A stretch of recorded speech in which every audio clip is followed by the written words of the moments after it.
Good evening and welcome to the Township of Chatham Township Committee meeting for February 16, 2017. Greg, has adequate notice been given? Yes, adequate notice of this meeting of the Township Committee was given as required by the Open Public Meetings Act as follows. Notice was given to both the Chatham Courier and the Morris County Daily Record on January 6, 2017. Notice was posted on the bulletin board in the main hallway of the Municipal Building on January 6, 2017, and notice was filed with the Township Clerk on January 6, 2017. Thank you very much. This evening we have special guests, Girl Scout Troop 5667 from Chatham Township. They're here to present the colors, so I will ask Grace to please come up and the other girls to listen carefully. Girl Scouts, attention.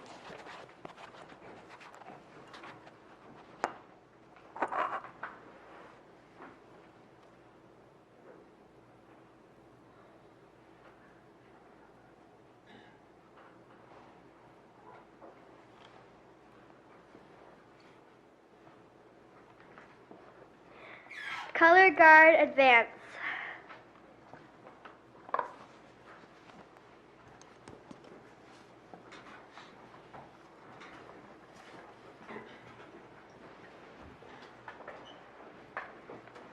Color Guard, post the colors. Color Guard, honor your flag. Please join us in saying the Pledge of Allegiance. I pledge allegiance to the flag of the United States of America and to the republic for which it stands, one nation, under God, indivisible, with liberty and justice for all. Thank you. At this point, as I said, these girls are going for their government badge, so we're going to get a group photo there so they can remember this special evening. So if committee members want to join me downstairs, and girls, you can join us in the front here as well.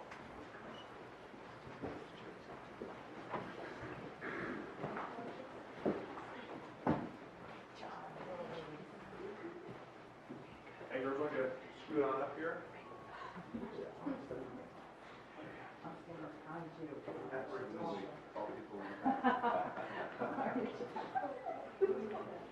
All right, big smile. Shoot the girls. Good job, everybody. All right, say cheese. Terrific.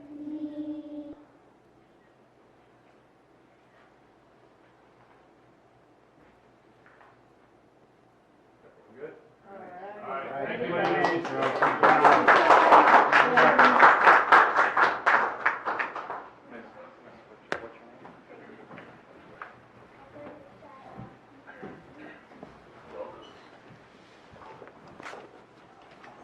Did I just mess that up for you, Tom? We can rebuild. Thank you again, girls. Congratulations, and we'll see you soon. Roll call. Mr. Maurer? Here. Mr. Kelly? Here. Mr. Sullivan? Here. Deputy Mayor Schwartz? Here. Mayor Ritter? Here. Do you have a motion to approve the agenda? So moved. Is there a second? Second. All in favor? Aye. Aye. First up, we've got a report from the zoning board. We got Tony Vivona, heads up the zoning board, who actually has a meeting tonight, so we appreciate him taking not only time away from the important meeting, but also for his efforts to volunteer and serve in the committee itself and all of his efforts over the years. So thank you, Tony, for being here tonight. Good evening, Mr. Mayor, fellow committee members. Chatham Township Zoning Board of Adjustment Chairman's Report. With all the members and alternate positions filled during the 2016, the Zoning Board of Adjustment had quorum available for all applications. We conducted hearings at 12 regular meetings and 3 work meetings, which were advertised for public action. Members also attended site inspections conducted Saturday mornings. We approved 13 applications for residential properties, which involved the following types of variances: front yard setback distance 3, side yard setback distance 2, rear yard setback distance 8, maximum principal structure coverage 5, maximum impervious lot coverage 1, setback distance between principal and accessory structure 1, steep slope disturbance 4, lot grading distance from property line or foundation 2, number of stories 1, and lot coverage of an accessory building 1. The board denied one application which requested 8 variances associated with a proposal to construct a 2.5-story dwelling on a vacant, heavily wooded, and steeply sloped lot. One application for a subdivision approval with associated variances was approved by the board pursuant to the board's jurisdiction over subdivision applications involving variances from conditional use one tax lot with the adjacent church property and was granted variances for minimum lot area. Side yard setback distance is 3 and maximum impervious lot coverage. One application for amended site plan approval was granted pursuant to the board's jurisdiction over an application requiring use variance approval for illuminated signage. Telecommunications facilities again dominated our calendar, with 4 applications related to requests by carriers to locate facilities attaching antenna to the new PSE&G transmission towers. The board approved 2 applications by T-Mobile involving properties where use variances had previously been granted for telecommunication facilities, one on Sunset Drive and one on Spring Street. The antenna had been mounted on Fort Worth-style towers inserted within the lattice framework of a PSE&G tower, which had enabled co-location. During these hearings, the board learned of PSE&G standards for telecommunication facilities using these new monopole towers. A maximum of 42 cables are permitted. Since current telecommunication facilities require 24 cables, co-location of a second carrier is precluded. Painting the cables to match a tower was prohibited and screening was limited to 3-foot plantings. The board sought to mitigate the visual impacts by requiring use of gray cables. The grounding of the Spring Street location was modified at the board's suggestion so it is located within the fencing surrounding their facilities. The board denied an application by Verizon Wireless for a PSE&G tower location on Pine Street, which had not previously received use variance approval, based on a failure of the applicant to explore as an alternate location. Conversion of an existing temporary telecommunications facility located on the Gloria Dei Lutheran Church property to a permanent facility. Such a conversion would replace the 100-foot tower with a 150-foot tower, enabling co-location of 3 carriers. This should also eliminate the need for AT&T to relocate its facilities to the Shumpike Road PSE&G tower location, which was approved by the board in 2015. An application for conversion of the Gloria Dei site has been filed by T-Mobile and Verizon Wireless, which, if approved by the board, will settle the lawsuit filed by Verizon Wireless, challenging the board's denial of their application. The board granted a 1-year extension of its approval for the temporary telecommunications facility on Gloria Dei used by T-Mobile and AT&T. The board continues to be concerned about the impacts of lot redevelopment and is restating its recommendations from last year that consideration be given to ordinances regulating the massiveness of homes to promote a desirable visual environment and a preservation of a variety of housing. Ordinance mechanisms which could be considered include residential floor area ratio ordinances and an ordinance establishing a ratio of lot width to side yard setbacks. Clarification amendments to the township's zoning fence standards are also being recommended. In addition to the 6-foot height limitation, it would be helpful to specify that this refers to the height of the fence panel and that the posts, including finial, should not extend more than 4 inches above the panels. The fencing should be installed as close to the ground as possible based on the topography, with post footings located entirely on a homeowner's property to reduce the potential for neighbor conflicts. Language recommending that a homeowner contact adjoining neighbors could be added to zoning permits issued for boundary fences. Thank you. Thank you, Tony. Does anybody have any questions? I do. Mr. Vivona, just for the record, and I don't need an answer right now. I noticed that in the report on page 12 and page 13, it's the same address for different cases. So at some point in time, if you could just get to us with the block number and lot numbers differ, Okay. but the property address is listed as the same. So 47 Rolling Hill Drive. It's listed on 2 separate applications. If you just that one, yes, I remember that one. before there are 2 separate cases at the same address, so I'm assuming that one of them is incorrect. Okay. All right, so just when you have a second before it becomes an official report. I just like to see it. That's all. Any other questions or comments? And thank you, actually, thank you very much for all the work that you and the Board of Adjustment do.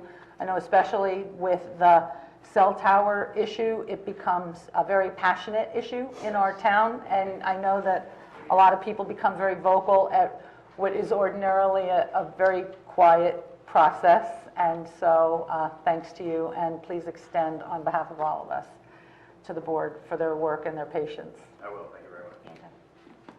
Tony, I have just one question. If in the position that you sit in, does anything jump out at you from a perspective of our zoning ordinances that you would say, you know, this really should be addressed or readdressed or looked at in the upcoming years? There's some element of an ordinance that maybe needs to be re-examined.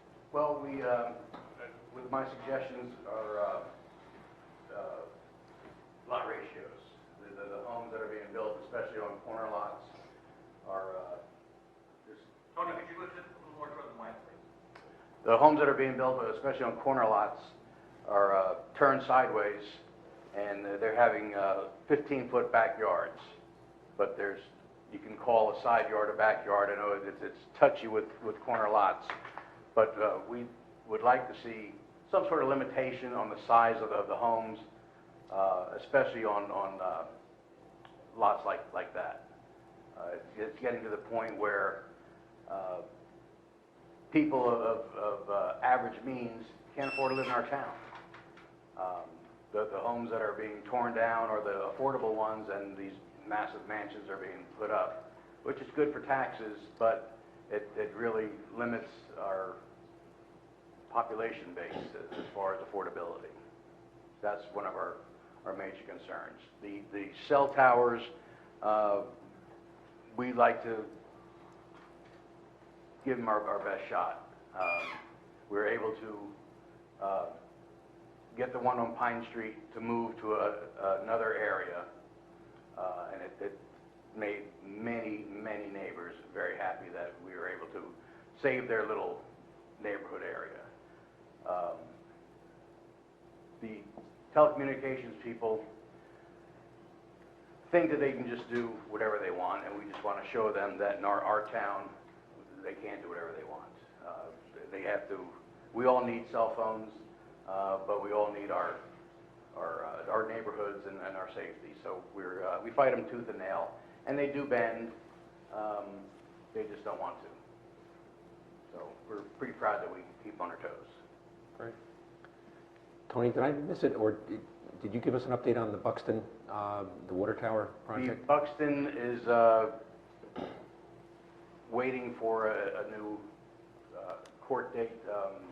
Steve Shaw would be able to give you all the details about that. Nothing has happened so far. The neighbors in that community have retained Rob Simon, so they're going to fight that again tooth and nail. And again, that one, when it started, AT&T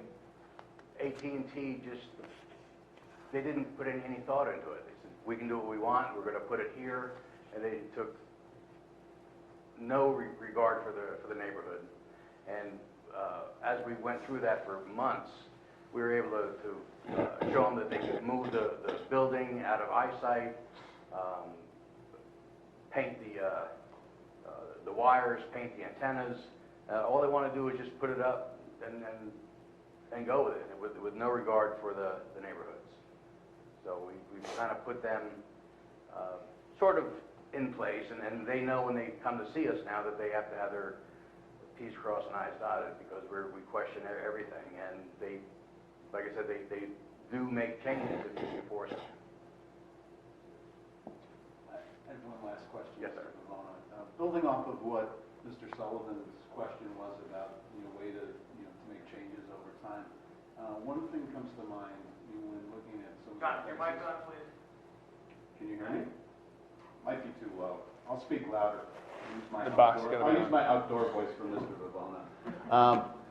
But one thing I think of when I drive around town is I have noticed, and you commented about houses being built on corner lots, where there tends to be a view that when you have a corner lot, there's really two front setbacks, because there's two sides, there's two roads you're on, and tends to be fences that are being built, very close to the road that I would view as that's almost like two front setbacks. And I can think of one that's on Southern Boulevard, and I can't think of the cross street by Fairmont, but I thought that the fence goes very close to the road, and it just seems to be out of context with, you know, the look and feel of, you know, Chatham Township and many of the other houses and how the fences work, you know, in the neighborhood. Right. Is there any view in terms of, because I know in Madison that was an issue in the past, and they basically looked at it as 2 front yard setbacks, so you couldn't put a 6-foot fence very near the, one of the roads if you were at a corner lot. As far as I know, we do not have that law. Our law is the fence across the front of the property can only be 5 feet tall. And most times that is not all the way out in front of the home. It's usually to the side of the house, and then the 6-foot fence will go to the back. Well, where I've seen it is where there's the 15 feet in behind the house on the corner lot, and they want to, you know, have a much larger yard, rear private yard, and that's, you know, the example I can think of. Right. And to me, it just seems to be out of context in terms of, you know, what we would generally allow in the town. But that's, I mean, just curious what your thoughts were on it. Yeah, well, I think we do need to address our fence issues. We just had an application that was challenged about the fence height because one person put a fence up that was 6 feet tall, and the neighbor measured it, and at some points it was 6 foot 2 inches because the ground was like this, and they measured from the top of the fence to the divot in the ground. So we were suggesting clarification for that. But with these new larger homes on corner lots, we should probably reduce the height of the fence that is closest to the streets. Otherwise, you're driving down and then it's just walls. The wall. So maybe instead of 5 feet, it should be 4 feet, or it should definitely be an open style fence and not a solid fence. But we definitely need to consider some changes because it's increasingly getting more and more homes are fencing up, especially on busy roads, because they don't want to hear the noise. Thank you. Appreciate that. Anyone else? Just a follow-up question, I guess, is how do we proceed with some of the recommendations we just heard? Do they automatically go to the planning board? Do we need to send this copy of this report to the planning board with them asking them to take a look at some of their recommendations, or what's the next formal step? Otherwise, if we don't follow up on it right now, it kind of gets overlooked and we move on to other issues. Yeah. I mean, how's it typically, I assume? I think a referral to the planning board probably makes some sense. If it involves any changes in the land use regulations, that's what you would need to do. But fencing is not. Is that a planning board issue, or that's? Well, fencing is regulated by the Yeah. land use ordinance, so yes. And I don't think that we have anything in the current ordinance other than limiting height and indicating that, the fence must be entirely on your own property. The situations that are being described where fences are out by the right-of-way, I'm not sure that we address that. Corner lots do require 2 front yards, that both yards that front on the 2 streets are considered fronts. So they are typically 50-foot setbacks and considered as front yards. The rear that is to the rear of what would be considered the principal street would be the rear yard, also required to be 50 feet typically, and then the other remaining yard would be 15 feet, and that usually would be backing up to another property. It would not be fronting the street. It certainly should not be unless there was variances involved somewhere along the line that allowed that. So we'll certainly take a look at those situations, because I think I know what you're talking about. But it is, but you're sure it is a corner lot? It's a corner lot. Yeah, it's Okay. what? It's very obvious, too. Southern Boulevard and Hilltop or Yes. something? I think it's treetop. Treetop? All right, we'll take a look at that.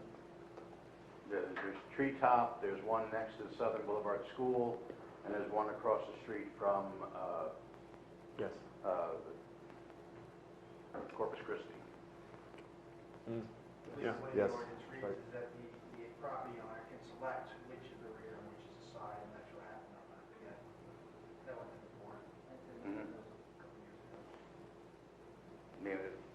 In my opinion, the front of the house has the front door, which means the back of the house is behind the front door. logic. Yeah, from a zoning standpoint, that's not necessarily true, though. You know, you have two fronts, and the homeowner can choose where to put the front door, but we probably need a way of defining what is the principal street. If there, you know, if it's two streets, if one of them is a more major street, that should be the principal front, with the side street then being the secondary front. That then establishes where your rear yards are. Great. Anybody else? Thank you, Tony, again for your time, your volunteerism. Thank you very and much. all that you do.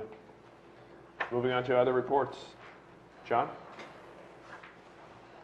I don't have a report. Okay. Mike? Yes, Mayor, thank you. It's been a week since the snowstorm last Thursday, and just a quick report on the DPW. The work crews that morning came in at 4 o'clock and 4 a.m. and stayed till 6 p.m., plus all the pre-treatment that they did on the hills around town. The whole exercise was made a little bit longer by the lack this winter of any contractors that in past winters we have had, but overall it went very well. There was no complaints and no problems, and you know, congratulations to the DPW workers that really focused on getting that job done right. Just an aside, earlier today, I mean, again, it's a week since the storm. Just driving around town, you still see sidewalks that are, by this time, covered with snow that's kind of decomposed to ice with footprints and irregularities. And I don't think any one of us wants to take the big step toward anything like mandatory sidewalk clearing. But I think that if we could issue an appeal to the public that to really take responsibility and ownership for their sidewalks and the appreciation, just as really good community spirit, that there are kids walking to schools, there are neighbors that are out for a walk, people walking the dog, people walking just for exercise, and when the snow stays on there for a week at a time and turns to ice, that could be avoided by really tackling it right at the get-go. So again, if people could on a voluntary basis really take a look at that, that would be great. Also an update on the community garden. The kickoff meeting for the upcoming season is going to be held at the Chatham Library on Monday, February 27th at 7:30 p.m. This is the annual meeting that where all garden plot holders are invited. There'll be a keynote speaker, Peter Nitsche from the Agricultural Extension Service out of Rutgers. He is an expert on all kinds of treatment of plants, vegetables, and flowering plants, so it's a good opportunity to get questions answered. It's also, there are still a few plots left, some garden plots left, so if there's anyone out there who's been thinking about getting a plot at the community garden, please log on to our Chatham Township website, click on committees and community garden, and you'll see the full description of guidelines, plus the registration paperwork to send in and where to send it. So better move quickly, though, because I think they're down to the very few garden plots left. And that's it, Mayor. Great, thank you. Kevin? No real reports. Monday is Washington's birthday. It is the federal holiday, and it is recognized as Washington's birthday, not to be confused with President's Day. We don't, I guess we could lump him in with Millard Fillmore and others, but he is still, in my mind, first in war, first in peace, first in the hearts of his country. I know Tom appreciates that. So. And beyond that, I do want to just raise something up while we have this opportunity to discuss reports. Tonight, as many of you saw, a headline story in the Chatham Courier about a vigil for Muslims, that somehow there's this notion that because a parent raised an issue, whether it's there was some, whether it's hearsay or not, some types of purported bullying in the school. I don't know if that's true or not. I would hope it's not. We certainly don't want to see any type of learning environment where kids are getting bullied. But at the same time, I want to make sure that people understand that this has been a narrative sometimes that is based off of false premise. And I hope tonight's certainly a prayer vigil. I'm all in favor of prayer. I believe in the power of prayer. So it's wonderful that they're doing this. But I hope it's not driven out of some type of false premise, because we've seen this before. If you look at the statistics, if you look at the statistics across the country, there were 91, according to the FBI, 91 aggravated assaults against Muslims in 2015. I would imagine there are more than 91 at a Giants-Jets game on any given day. The amount of anti-Semitism, according to the FBI's crime statistics, is almost 4 to 1 above any type of anti-Muslim hate crimes. So while this is wonderful that this is going on, I know Mr. Kobolars, who I met once, I don't know. I know he put it together, and I do know that he had somewhat of a Trump-like Hillary election contest, I believe, in the borough. Didn't pay that much attention to it, but I hope his motives are pure. I hope he's doing out of the genuineness of his heart, and certainly, but not to build upon this impression that Chatham somehow is this bigoted, intolerant community.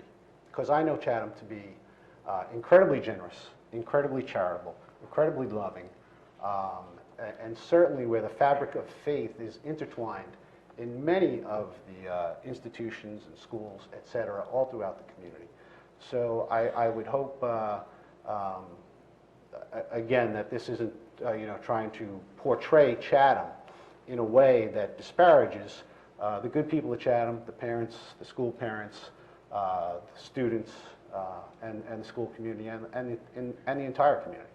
I do believe that parents have every right, if there's something in school that they're not satisfied with, they have every right to go to the chief teacher and challenge what their student is learning. And if they're not satisfied, they have every right to go to the department head, the principal, and on to the superintendent and the Board of Ed if need be. That's what they're here for. And it takes a certain amount of courage to stand up and challenge the school board, particularly in a town like this where the schools are so good. It's easy to get ostracized. It's easy to maybe put, as some people might perceive, put your own student in jeopardy of, the attitude of not making the team kind of thing. And so it takes a certain amount of courage. And I think our schools probably are as good as they are because the parents are doing just that. They are looking at the homework. They are reviewing it. They are looking at the books. So when a parent has an issue, they have every right to come forward. It may not bother me, but it may bother a different parent. And to be able to express that in a way that essentially challenges the school district is fine. And let the school district come back and review it and give their answers. Let the board give their answers. Let the superintendent give their answers. But I think we're portraying this in a way that somehow signifies that there's some level of bigotry going on inside of Chatham Township. I have just, not inside of Chatham, but inside the Chathams. And like I said, this is it's a great community. I don't see it. Of course it exists in the world. 125 Muslims were killed today by ISIS. And a young couple who eloped in Afghanistan were dragged out of prison and beat to death by their family. So, I hope the rabbi and the members of the community who are there, I hope they're praying for all of us and praying to stop the hatred and the bigotry all around. So I just wanted to say, as a community, I don't think that reflects us, and I wouldn't want someone who, from the outside, reading that story, to get some kind of false impression. Thanks, Kevin. Karen?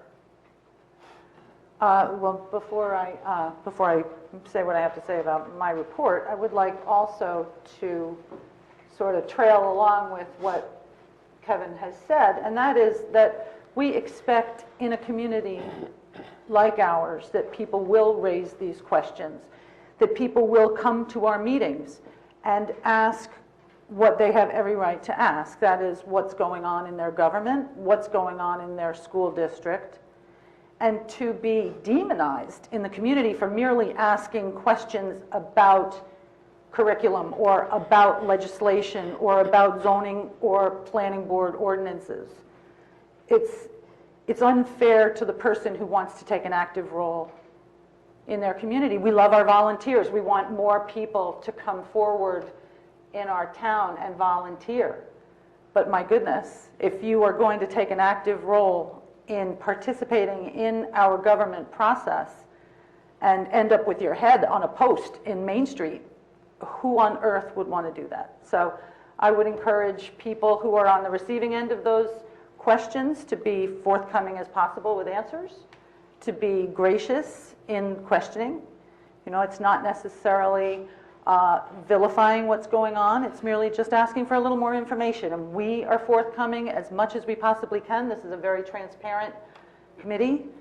And I would love to be able to say that everybody else in our community is equally transparent. So let's just keep it all polite, as they say. And moving swiftly along, I was not present at our New Jersey American Water pre-construction meeting. Tom will provide a little bit of extra information on that as we go into the New Jersey American Water main replacement on Lafayette Avenue. And we did get mailings. Those whose neighborhoods are directly impacted received mailings, at least in my neighborhood. I got mine today. So it does explain the process. It explains the dates, the frame, the time frame, et cetera. And so be on the lookout for delays on Lafayette Avenue, and please plan accordingly. And that's what I got, Your Honor. Great. Thank you, Karen. I have no report. John? Thank you, Mayor. Just on the capital projects, Wickham Woods is just wrapping up. It should be done this week or early next week. It's just some minor work that they're doing. Colony Pool is moving slow. I reported last time that the weather is just not ideal. They were scheduled to pour another round of concrete, and we stopped them this week because just the weather wasn't right, so they're scheduled for next week. So still, as I reported last time, you're going to see a little slow activities there, and it'll ramp up in March once the weather changes and then the conditions are appropriate for them to start backfilling and compacting it properly. And so they'll gear up more in March when the weather changes.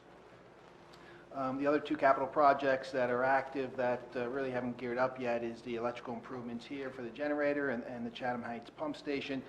They're still in the contract process. It just takes time for performance bonds to be posted, insurance to be posted, and also just to get the contracts in place. So that should be started up soon. And then lastly, the road opening permit. Our discussion at the last meeting, I thought that I did prepare a red line of the existing ordinance, identifying what was being taken out, what was being added, so it was very clear to the committee. But I found out that actually, when I was discussing it, it wasn't in front of you. So I just asked Greg, instead of the introduction, if we could just postpone that introduction to next meeting to allow the committee to look at what I prepared, so that you can see the changes, and it's a lot easier to look in the context with a red line of the ordinance versus looking at how it's drafted with an ordinance. So I just suggest that we just table that till next meeting, and I can forward what I did to Mr. Cruz so he can start drafting it in ordinance form. But I wanted to give the committee more time to review that. Great. Thank you. And also just a note that Tom and I have been discussing the possible road improvements for 2017, and we should be finalizing that recommendation shortly. Great. As it relates to Colony, despite the delay, so to speak, because of the weather, that's no impact to the actual completion for opening and everything else? No, at this point in time, I don't see any problems with meeting, the opening date.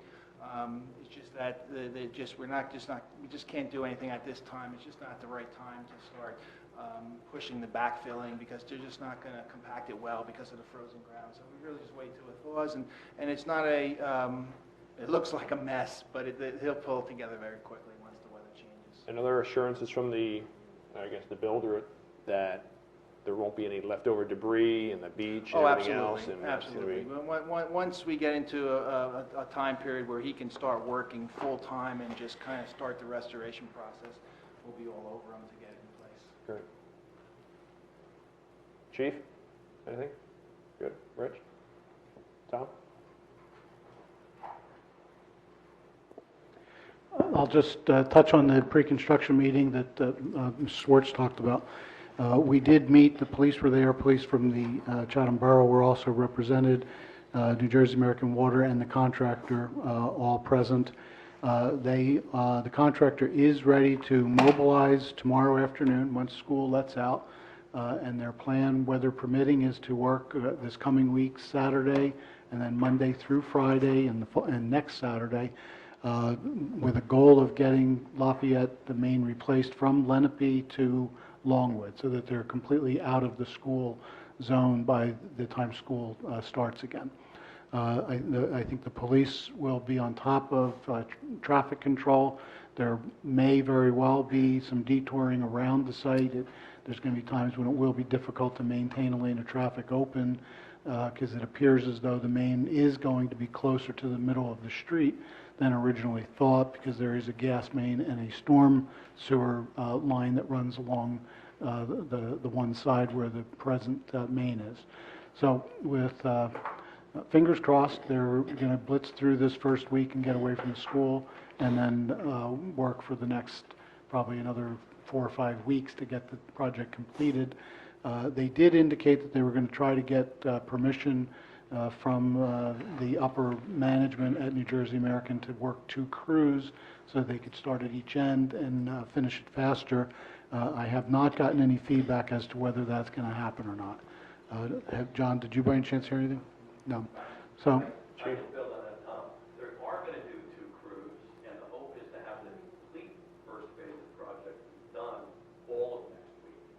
And the goal is to completely shut Lafayette Avenue down, set up detours so that project can almost be complete, fingers crossed, within the week that school's out on recess.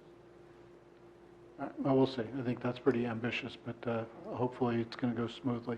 I think they did a nice job on Southern Boulevard. The police did a great job. They are controlling traffic, and hopefully it'll go through with the minimal disruption to our residents. Can we make sure we put another alert, Chatham Township alert out to, and once we know where the detours might be and all the rest, just to be, I'd rather over-communicate than under. And the mailing they did, by the way, they did town-wide in both towns, so to let everybody know. In fact, I got the postcard today, and my neighborhood is, nowhere near Lafayette. So. Not close enough. And if the main is more than middle, do we know if it's going to be curb to curb paving at the end, or that's? Well, I kind to of be told them determined? that's what it was going to be, so yes. Good. Tom, can I ask, did they establish a staging area similar to the way they've done in the past where they're going to be working from? Where's Yeah, that? I think they're going to work pretty much the same way they did at Southern Boulevard. They'll probably be using Tanglewood, maybe the Public Works Yard. During this first week, they had asked about using the Longwood entrance to the back of the school, Right. that dead-end vacant paper street. So they may be using that, but I'm not certain of exactly how they're doing it, but I'm confident that it's all worked out. That's kind of tough because I think the kids use that as a back door to the school, Yeah, don't but they? they would only be using it during the week, During that this one first week. week, yeah. Got it. And Chief, you said you think that they may actually be closing Lafayette Avenue at some point in time during vacation week? Closing it all together? The idea is to close it all together if we're going to get most of the project done within that week that school is. The week directly in front of the campus? The only way we can do it. Right. So we need to ask the residents who live on the side streets off Lafayette Avenue, with the exception of Buttonwood, to go out the opposite way from Lafayette. And those who live on Lafayette or who need to get to the high school during that week, that we will certainly make accommodations to get them home Right. and get them to the school. But the only way for us to get most of that project done that week period of time is to completely shut the road down. I would just like to say the question that I am asked almost regularly is, how long will my water be shut off? But the water won't be shut off until they've replaced the main and then they're reconnecting everything. Correct, Right. and I think that's a very short turnover. Exactly, for like an hour. but certainly not during the length of the project while the main is going to be replaced. They're not going to start running water through the new main until when it's entirely complete. Thanks.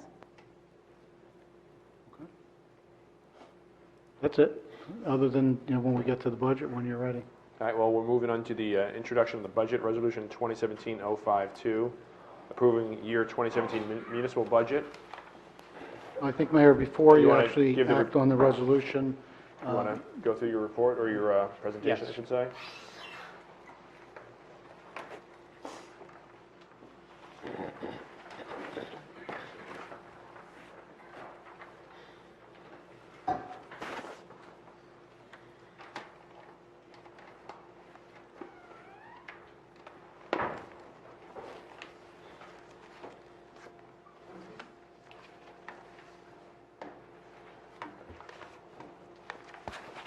Are we doing the wall?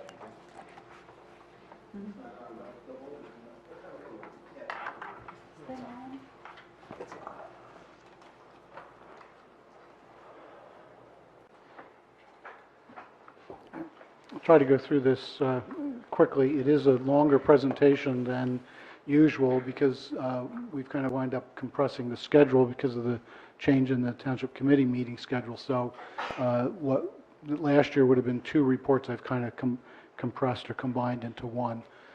Anyway, start with a little bit of background. First document that is prepared at the end of the year and filed with the state is the annual debt statement. This document is also available on our website for anybody that would like to take a look at it. And what it shows is school debt of $16.1 million, sewer utility debt of just under $10 million, bonds and notes outstanding for the sewer utility 2 of $106,000, and then municipal debt of $11,852,500. The total debt for the community, therefore, is $38 million. But in terms of what is attributed to us, you deduct the school and the sewer utilities, and it leaves us with a net debt of $11.8 million. And when we look at page 2, we see the last 3 years of the equalized valuation for the town. Our debt is tied directly to the equalized valuation, and you'll see down at the bottom, if you can make that out in the lower right-hand corner, the net debt expressed as a percentage of the equalized valuation is 0.349%. We're allowed to actually be at about 3.5%. So our debt is way below what we would be permitted to carry, and obviously we'll never ever approach anything like that. At least I won't still be here if that happens. The results of operations comes from the annual financial statement, which is the second main official document that gets prepared at the beginning of the year, is filed with the state by February the 10th. And this gives you the results of operations for the prior year, 2016, and shows basically how fund balance or surplus is regenerated. So what you see is an excess in miscellaneous anticipated revenues of $130,000. We came up a little short on what we anticipated collecting on delinquent taxes of $14,000. Current taxes, we had an excess of $1,366,000. MRNA, MRNA, that's miscellaneous revenues not anticipated, of $959,739. Just to explain that a little bit, the terminology, miscellaneous revenues not anticipated, the not anticipated means that it wasn't anticipated as a revenue for balancing the budget. It doesn't mean we didn't anticipate collecting it. A significant amount of this is things that are maybe temporary in nature, so we don't use them as an anticipated revenue. For example, the rents that we collect from the temporary cell towers, that's likely to go away someday, so we don't want to plug that in as an anticipated revenue and then wind up with a hole at some point. Although, the amount of MRNA to be collected will likely be reduced. The unexpended balances of appropriation reserves, that's the amount of money that was available at the end of 2015. So appropriation reserves, money set up in the budget for the spending side of the budget, the appropriations. At the end of 2015, there was money available. Typically, some bills may come in over the course of the first couple of months of the year that are obligated from the prior year, and at the end of the succeeding year, those appropriation reserves lapse to surplus. There were some other minor little credits of $2,149 and a debit of $1,497. This is a summary of the anticipated revenue. So if you looked at the 2016 budget, and then again, you'll see the same categories of revenues in the 2017 budget. The total miscellaneous revenues that were anticipated was $2,597,000, and we actually collected $2,727,000. Receipts from delinquent taxes, we anticipated $450,000, we collected $435,000, and you saw that deficit on the previous slide. The amount to be raised to support the municipal budget was $9.2 million, and we actually collected $10.5. And the library, we anticipated $1,041,000, and of course we realized $1,041,000 because they get all their money. So these things all together give you the fund balance at the end of the year. So you take the 2015, subtract the surplus that was used as a revenue in the 2016 budget, add in the results of operations, and you come up with your new fund balance. And at the end of 2016, it's $4,719,104. So it is a reduction from 2015. That's not unexpected. We're right about where we were in 2014, and we're likely to see that balance slowly reduce over the next several years, but it still will remain quite healthy. The $4.7 million falls square within our fund balance policy that was established, whereby we look to maintain 10 to 15% of our total expenditures as surplus. This amount actually is about 11%. So we're still right on track with our stated goals and policy. Budget caps, nothing new here. Municipalities must comply with the state mandated cap on spending. That's known as the appropriations cap. We also have a cap on the amount to be raised by taxes, known as the levy cap. By law, the spending cap is tied to the consumer price index for the prior year. The cap has been set by the state at 0.5% for this year, while the levy cap is fixed at 2% over the prior year. The total general appropriations for 2016 was $15,352,000. Exceptions deducted from the cap base, $4,337,000. Those exceptions that are deducted are LoSAP, the library appropriation, grants, capital improvement fund, debt service, and the reserve for uncollected taxes. So the amount on which the 0.5% cap is applied is then $11,015,000. That 0.5% cap is $55,000. So the cap bank available, the 2016 cap bank available for 2017 was $379. Total increase allowed within the cap is $434, and the total increase actually proposed within this budget is $112. So you see that we will be well below the cap again, and we will be banking the difference. This is an overview of the 2016 and 17 budget. You'll see surplus used was $3.1 million last year. We're looking to use the same amount again this year. Miscellaneous revenues was $547,000. This year, $573,000. State aid, we're anticipating to be flat again, the $836,467. That's been the number now for probably about 6 years, I think. And I haven't seen anything coming out of Trenton to suggest that that'll be different, but we won't know for certain until the governor does his budget presentation, which I think is scheduled for next week. Public and private programs, last year we had a lot of some big grants. The Safe Routes to School grant was in that number, the $688,000. So far this year we have $9,404. Throughout the course of the year, that number will change as grants are awarded, we do an amendment to add them to the budget, and then they'll be reflected in year-end numbers. But for now, that appears to be it is a $679,000 reduction in grants, but it has no impact whatsoever on taxes. These are grants with an offsetting appropriation. They just wash each other out. So it does change the total numbers. It changes the total of revenues and appropriations, but it does not impact the tax rate. Delinquent taxes, as mentioned twice already, we anticipated 450. We only collected 435. So this year we're only going to be anticipating 435.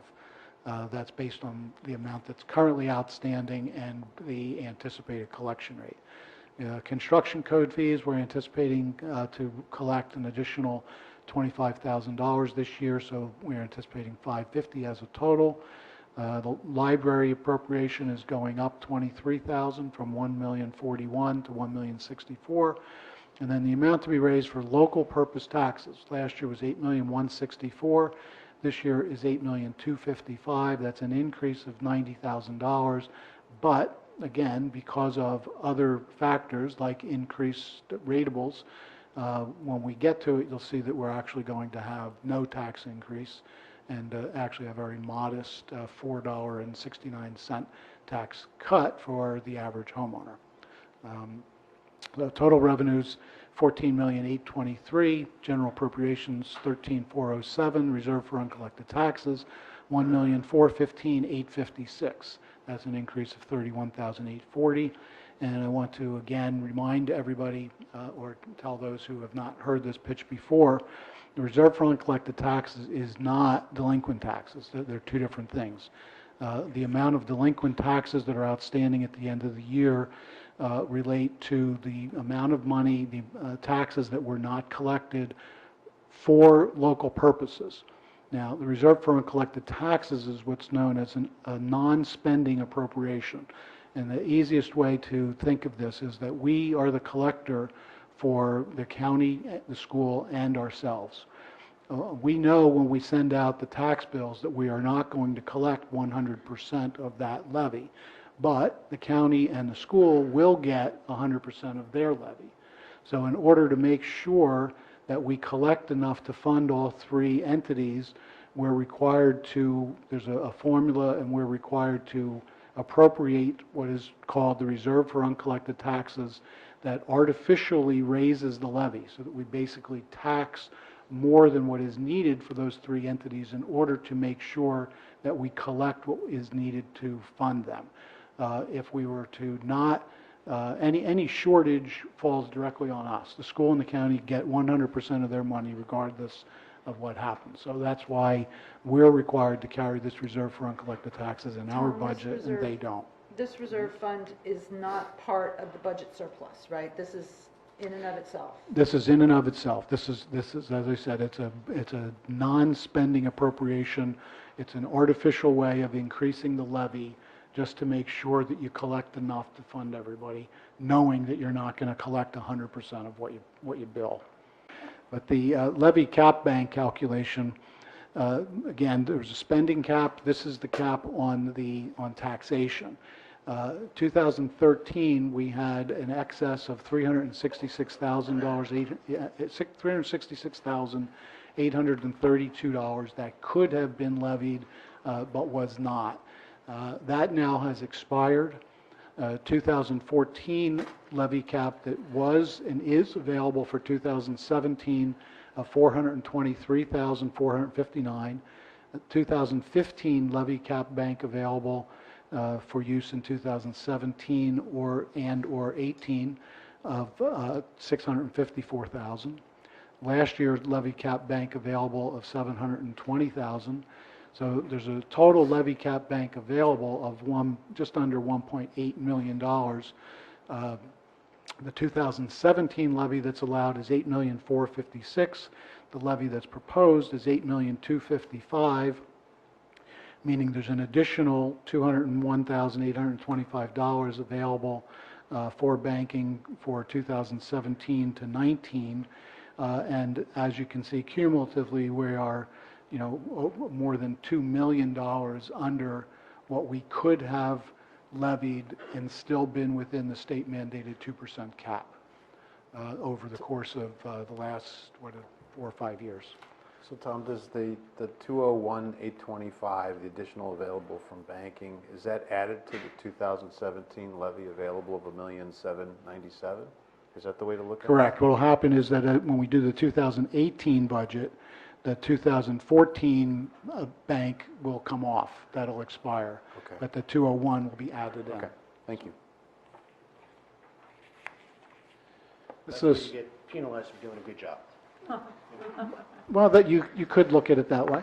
I can say that, philosophically, we start at zero in terms of what we attempt to do with the tax rate and the tax bill that we send to our taxpayers. Many jurisdictions do not. They start with whatever the cap allowance is, and they go from there. They anticipate that they will grow their budget by the maximum that they're allowed to, and that's the way they do it. We've always chosen not to. And I'm not saying there's necessarily anything wrong with that approach, but it's not what we do. This, again, is just a summary of the revenues that are proposed for the 2017 budget. We're looking to use the same amount of surplus, $3.1 million. That's no change.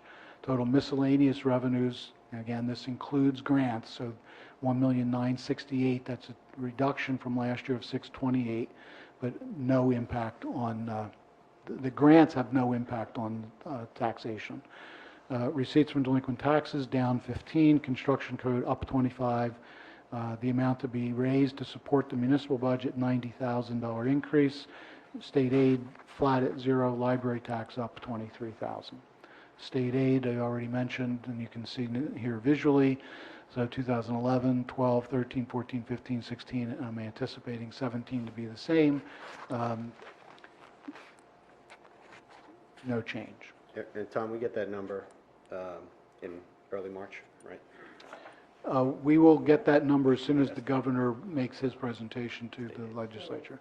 So we probably will know that number next week. Normally, we would have it by now. This is a visual of the municipal purpose tax rate over the last 10 years. This includes the open space tax. I want to be clear about that. So that throughout those years, there were, I guess, maybe some years that it was 2 cents and 1 cent or half a penny. As you know, it's been a half a penny for the last several years. What we're looking at this year, 2017, is 27.2 cents. If you can see that, it's 0.272. That's 27.2 cents per $100 of assessed value. The municipal portion of that is 0.265, and last year it would have also been 2.265, but the additional penny from the anticipated increase that I think you're going to introduce tonight, with increasing the open space tax to a penny, would bring us to that 0.272. So even with the increase, if that were to go through, it's still the lowest in over 10 years. Yeah, that's correct. We're still below where we were in 2007, with a half a cent increase on the open space tax. School taxes, we don't need to say much about this. They increase every year. Last year was for them a modest increase of $608,000. County taxes, same thing. They had an increase last year of about $300,000. Not sure where they're going to be this year. Keep in mind that one of the things that happens with the county is even if they advertise no increase, that doesn't necessarily mean the Chatham Township taxpayers will get no increase, because the county tax is divided up among the municipalities according to equalized valuation. So as our property values go up and other municipalities go down, we take on a bigger piece of the pie, even if there's no tax increase, no increase in the rate. This table here provides a comparison between the school, the county, and the township. Speaks for itself. It's pretty much what I just went through. This is how local taxes are used. So the money that we collect for the municipal budget, 22% goes to public safety. That's the single largest. Public Works is right behind with 21%. Insurance is 15%, with the biggest piece of that being health insurance, of course. Pension and Social Security is 8%. General government, which is administration, construction code, all the things we do in this building, is 11%. The contribution to the library makes up 7% of our tax dollar. Debt service is 7%, and then the reserve for uncollected taxes that we previously talked about is actually 10%. Is healthcare cost, Tom? Healthcare- Relatively Well, this same. year was relatively flat. There was no increase in the premium for active employees. The retiree portion of the health insurance did go up, but the general appropriation was unchanged from last year to this year. This is the distribution of the tax dollar. 69 cents out of every dollar goes to the school. The county gets 16 cents and we get 15. Again, this is just a repeat of the municipal purpose tax rate over the last 12 years. We're required now in the budget documents to identify or disclose structural imbalances under these categories. Revenues at risk, this budget utilizes $100,000 of capital surplus. This is likely to be the last year that we will use that, so next year we won't have that $100,000 to use. There are no non-recurring cost reductions in this budget. Any cost reductions are considered permanent in nature. We anticipate 2018 appropriation increases that labor costs will likely increase about 1.5%. Health insurance costs, I've estimated this kind of on the high side of 7 to 10% because that is where health insurance costs have been trending for years. This year was, I'm really not quite sure why the state was able to hold the line, but they did. So hopefully we'll see good news on this next year as well. And I mentioned here state action could have a dramatic impact on this projection. I think this is likely to be a big topic in Trenton this year. I anticipate the governor proposing additional reforms, whether you call them pension reforms or benefits reforms or both. You'll recall that there was a proposal last year, and I expect to see it resurface in some fashion this year, that would make changes to the health benefits program, the state health benefits program, to increase contributions, increase deductibles, increase co-insurance in an attempt to lower premiums, and then to apply the savings from those premiums towards the pension deficit. So not sure how that's going to play out, but I would expect that we will see some action in Trenton on that subject this year. It is going to be a big election year, so maybe they won't touch it, but we'll see. As far as offsets to structural imbalances, there's not a lot we can do other than to seek additional shared services and reductions in personnel costs, because personnel costs is where most of the money is, as everybody knows. Summary, this budget provides the fourth year in a row with a cut in the local purpose tax rate. It's result in a decrease to the average homeowner of about $4.75 for the year. I would urge everybody not to spend it all in one place. The municipal open space tax is proposed to double to 1 full cent. The rate has stood for a number of years at 1/2 cent. The funds raised will continue to be used to fund open space purchases and payment of debt related to these activities. The contribution to the library is increased by $23,000. Surplus has increased from $3.4 million in 2007 to $4.7 million at the end of 2016, and has been used to stabilize taxes and offset the reduction of state aid. We'll continue to use it in the same manner. The sewer utility, there will not be a need for a rate increase in either of the utilities this year. However, I do anticipate coming back to you later this year with a proposal or a recommendation for a modest increase for 2018. Not sure yet how much that will be, but I do think we probably will need a modest increase. We haven't had one for probably at least 5 years, I think, maybe 6. Capital budget, we're going to continue along the same path that we've been on. Various road improvements, purchase of fire safety equipment to support our fire departments, various building improvements, including repairs to this building, purchase of some DPW equipment, and possible purchase of an open space parcel that is currently under negotiation. I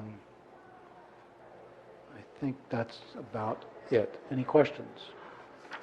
On the road improvements, by the way, John Rushke mentioned earlier, he and I have been working on finalizing a recommendation. I think we are very close to that, and we're going to be looking to recommend significant paving throughout the Rolling Hill neighborhood.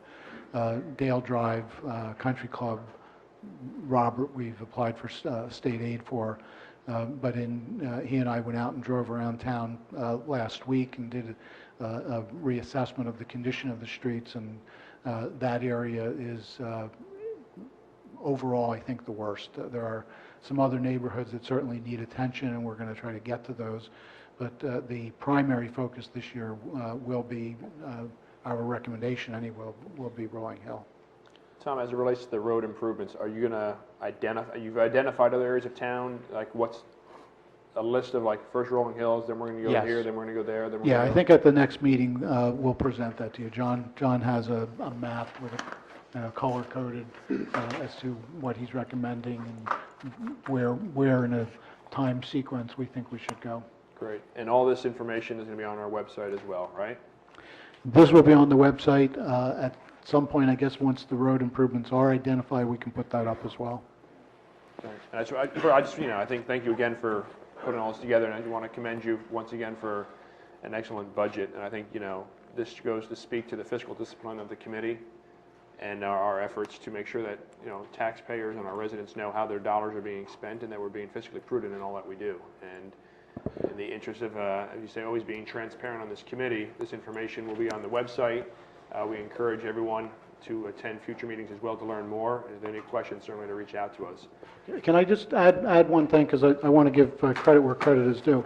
At the last meeting, when we were talking about the possibility of an open space purchase, and we intended to include in this year's capital budget $1.8 million to front money for a possible purchase. At that time, I had talked about an increase in the appropriation to the capital improvement fund. We typically do $50,000 a year, which provides down payment money for up to $1 million of authorization. And the first draft of the budget that I had put together, I did what I said I was going to do. I increased that to $150,000. Mr. Kelly, in his review of the budget with me and in reading through the open space tax ordinance that's on your agenda for tonight, recognized that the ordinance allows for the open space trust account to be used for down payment money for a bond ordinance related to purchasing open space. So that allowed us to take that $100,000 out of the operating budget and get us to where we are with no tax increase. And the ordinance, if in fact we go forward with that purchase, the down payment will be provided from the open space trust account. So I want to commend Mike. That was a good catch. Catch, Mike. Well, I think it grew out of the good give and take on the finance committee. So thank you for making the presentation earlier in the week, and so we could chew on that. Any questions for Tom? Tom, I do. If you could just be a little bit more explanatory of what is on the page that says disclosure of structural imbalances. If you, just for my own benefit, if you could just go over that one more time. When also where you said this budget utilizes $100,000 of capital surplus, and this will be the last year that this is used. If you could just go over that for my own benefit for me, please. Well, the reason it'll be the last year it's used is because it's going to be gone. We had capital surplus of about $300,000, and we used $100,000 each of the last 3 years. So that won't be available again. The structural imbalances is really intended to identify any danger spots that you need to plan for in the future. So that's the purpose of that slide. Was there something about it in particular that I wasn't clear about? So it would be having a one-time revenue, that $100,000 capital surplus, because that won't be available next year. That's considered a structural imbalance. We're going to have to make that up. If you were to adopt the same budget next year and not have that 100,000, you've got to find it somewhere. So I felt that is something that should be disclosed and that we should be upfront about. The anticipated 2018 appropriation increases, again, that's, I suppose, any increase is considered a structural imbalance because you're not starting at zero, but we do know that, personnel costs, labor costs, because we have bargaining groups that have contracts that extend into next year. We know what the cost of those is. It's 1.5%, so it's pretty easy to extrapolate what that number is. These are the categories that the state requires us to address. Okay, so it's just anticipated for next year, the year after, just something we take into account? Yeah, it's something you want to alert people to. If we thought labor costs were going to be going up 10% next year, that's something you ought to know. Any other questions for Tom? All right, so we have, as I said, Resolution 2017-52, approving the 2017 municipal budget. So moved. Is there a second?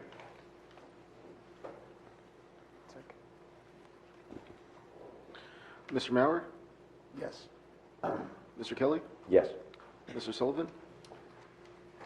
I just want to get this, this is subject to some other information. So while we're approving the budget in concept, we're not approving the final budget. You're introducing the budget. You're introducing There will the be a budget. public hearing Yeah. and adoption, March 23rd. Right, Yeah. right, yes. Yes. Deputy Mayor Schwartz? Yes. And Mayor Ritter? Yes. Moving on now to the hearing of citizens. This is an opportunity for any member of the public to be heard about issues which are not topics scheduled for public hearing tonight. To help facilitate an orderly meeting and to permit all to be heard, speakers are asked to limit their comments to 3 minutes.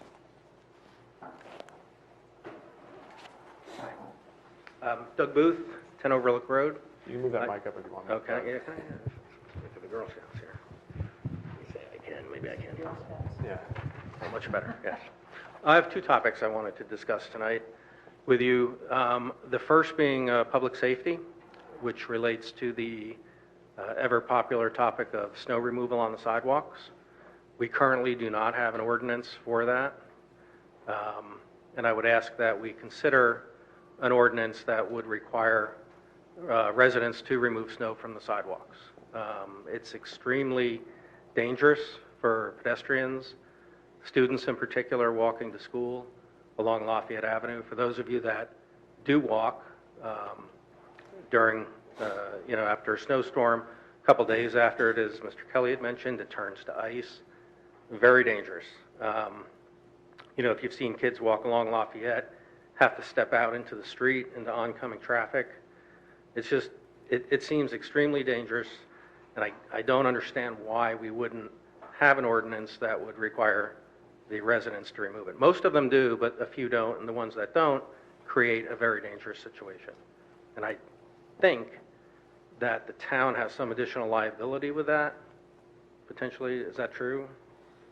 Do we have any additional liability for not requiring? I don't think so. Oh, no? Okay. No. So the But compliance... I can tell you one reason that we don't currently require people to clear snow and ice from their sidewalks comes down to a simple notion that not everybody in town has a sidewalk. The Township Committee, prior to I think any of the present members being here, actually had an ordinance introduced and up for public hearing going back about, I'm going to guess it might be 10 years ago now. And the night that it was on for public hearing, this room was full of people that had sidewalks who objected to that ordinance because of the inequity in it, that not everybody had a sidewalk, including none of the members of the Township Committee. So that ordinance failed at that time. Okay. Is that the case with the other towns? I mean, the other towns seem to have enacted the ordinance? Are we different in some way? We're different in that we're somewhat more rural, suburban. If you compare us, for example, to the borough, it's much more compact, smaller lots, and there are sidewalks virtually everywhere. Here, we don't have sidewalks everywhere. We have properties that are spread out, large lots with large frontage, and maybe sidewalk for the most part there is not. There's also a school of thought, and I'm not an attorney, so I'll turn to Mr. Robertson on this. But I have heard it suggested that if you do clear the snow from your sidewalk and you don't do it properly, if you leave tripping or slipping hazard, you're more liable than if you had left it alone. Okay, and the town is not more liable because we do not have an ordinance? No. You're sure about that? I'm pretty sure. Okay. We'll look into that. I would suggest looking into that. And the other thing is the Disabilities Act that require the sidewalks to be accessible. We somehow are not required to enforce When we that? do projects that include sidewalks, we do make them ADA compliant. Okay, doesn't that require they be cleared? No, does not. Sure about that? Okay. Pretty sure. Might want to double check that. Okay. Okay. So again, it's just, it's a safety issue. We have kids that are on the sidewalks that you're asking them to step out into oncoming traffic.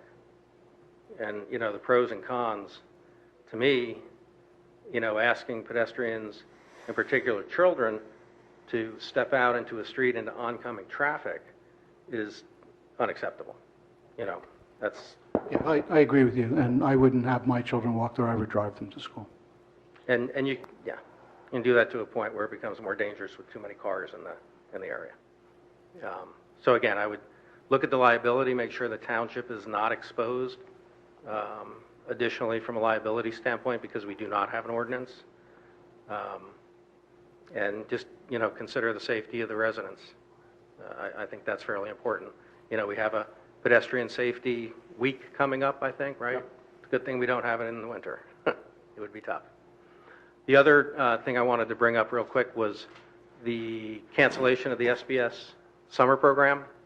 That was done in, I think maybe a 5-minute conversation. I would ask if there was a way to reconsider that. It's 116 kids, I think, is what the number was. That's what the number was last year, yes. And 30 counselors that 32 provide, plus supervisors. Summer work for. It seems a shame to throw that out. $6,000, I think, was the number. Well, it was more than just the money, though, Mr. Booth. Mm-hmm. Talking about liability, that was one of the concerns. We had 32 kids, all minors. All the counselors were minor children themselves, supervising these 116 young children, and frankly, a couple of adult supervisors of the counselors who themselves sometimes need to be babysat. So there was, I think, an increasing exposure to liability there into this day and age. If you're going to invite young children to participate in a program, I think you really need to have, top-notch supervision, and I wasn't convinced that we had that anymore. Okay.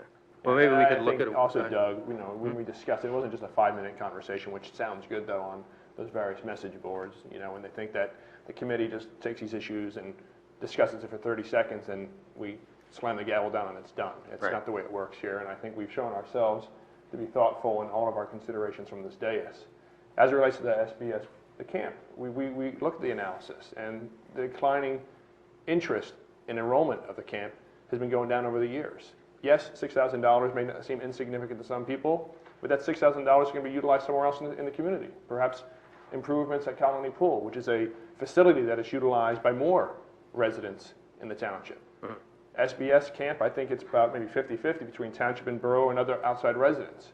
So we got to look at what's best for the entire community, not necessarily what's good for a small group of individuals in the community itself. Right. Tom raises a good point regarding liability. They talk about 32 counselors. If it's a camp, it's a camp. It's not a jobs program. I can appreciate people, like the fact that these kids have an opportunity to get a job, but first and foremost, it was a camp before it was a jobs program. Right. Now, I understand. It's just, you're asking 116 kids and 30 counselors to go find something else to do. I'm sure you've notified. The other thing we didn't make mention of, though, Doug, You know, we have seen an increase in other camps within town. I know that Fish and Game has a camp that's been heavily marketed over these past couple of years. Mr. A's got a camp that's increasingly popular. Maybe they're doing such a great job marketing that people are just moving away from this because they realize better dollars are being spent at these other camps. Right. I mean, this was not a flippant, knee-jerk reaction. There was analysis and thoughtfulness consideration into this, and this is what we came to the conclusion on. Okay. Yeah. Well, And just one other point, we've also almost gotten out of the recreation business. You know, anybody who's been following what's gone on, all of our team sports have been turned over to clubs. They do their own registrations, they run their programs. We provide the facilities and some administrative support to them, but we really don't have a recreation program that we run. This camp was independent of the joint recreation program. The borough had a camp themselves years ago that they folded that probably at least 10, maybe even 15 years ago. And we continued to run ours as a service to the community. But as I said, I think it just reached a point where it just didn't make sense to continue it anymore. Well, I would just say, keep an open mind, think maybe there's a way we could salvage it. There probably is, if you try hard enough. Okay. Well, the facility is still available. I did speak to Mr. LaSusa, the school superintendent, and they would be willing to make the facility available if somebody, a teacher or somebody else wanted to do the same thing that Mr. A does, run their own thing, but leave us out of it. Yeah. Have anybody talked to Mr. A about a satellite camp for him? Because he does a great job. I don't think he can take on 116 kids, but, Maybe Mr. B. Mr. B camp, there you go. I'll run it. Yeah. You get A in the borough, B in the township. Kids would love that. I don't know, I'm just looking for an idea. I hate to see something just shut down so quickly, that's all. Thank you, Doug. Okay. Tom, do we know what the tuition is for the private camps compared to what we were charging for our camp? I don't know. I think they're more, though. We were pretty cheap. It was, I know that with respect to Fish and Game, it was a weekly schedule where they charged by the week, and it was one rate for one kid and a decline for two, and it's a fairly profitable endeavor for that club, my understanding. Because certainly if it's in the same ballpark, to let the private market take care of it is one thing, but if it's a totally different order of magnitude in terms of cost, then maybe there's a segment of the population out there that is getting shut out to be able to make the move from our camp to a private one, if the tuition is significantly higher. Just a thought that might color my thinking on it. And then in terms of the sidewalk again, just to repeat what I said earlier, I think maybe the time has come for us to think about launching at least an educational drive, maybe something on our website that encourages diplomatically people to take responsibility for their sidewalks. Mm-hmm. I mean, to my way of thinking, people are clearing off their driveways, clearing off the walk to the front door. Their sidewalk is a fraction of the space and a fraction of the snow removal of those two jobs that they already are undertaking for their own benefit. So the idea of stepping up that small step additional to take ownership of their sidewalk, to me, I think is part of being part of the community. Yeah, well, I think you bring a good point in. Nice to see Kathy here tonight from Safe Routes to School. Perhaps, they do a number of surveys of residents. Perhaps they might consider going around town, the next week or so while there's snow still on the sidewalks, knock on these doors of these homes and ask them why aren't they shoveling their sidewalks. Perhaps there's an elderly person in there who isn't able to do it, or maybe there's other reasons. Maybe they can do some research and let us know what's going on. Okay. Hi, Kathy Abbott. 40. You just gave me a job. 40 Wynwood Road, Chatham Township, and yes, co-chair of the Safe Routes to School Committee. So I'm here to ask for a snow shoveling ordinance. We've had only one snow storm to look at the situation again, but we do have this year, because we want people to shovel their sidewalks. The Safe Routes to School Committee had planned, and then this year found a volunteer in the high school to organize a free shoveling program for seniors in need. And I think you've heard about that through the Senior Center. The coordination was through the Senior Center with the student and working through the Key Club and the National Honor Society. So the Senior Center has only about 7 clients that said they need free shoveling, but others who were interested in paying, say, $15 an hour, a much more reasonable rate than if you hired a landscaper. So anyway, the high school students are willing, and the numbers seem to be matching the need right now. But so this is the thing about the snow shoveling ordinance. I'll just list the positives for it. That other towns have it, and when I was on the Township Committee, I asked the League of Municipalities, they have a database. About 2/3 of the towns in the database have a snow removal ordinance, a sidewalk snow removal ordinance. And I grew up in a town that had it. It's just, people don't think it's out of the ordinary. It's not draconian to ask people to do that. We do have, to Tom's point, we're not a walkable community like the borough. You know, we don't have a downtown like Madison or Summit. But we have areas near schools where we have sidewalks. And as I said when I was here last time, sidewalks pretty much were all built for school children, even the one on Candace Lane, which came to this school, I believe was for that.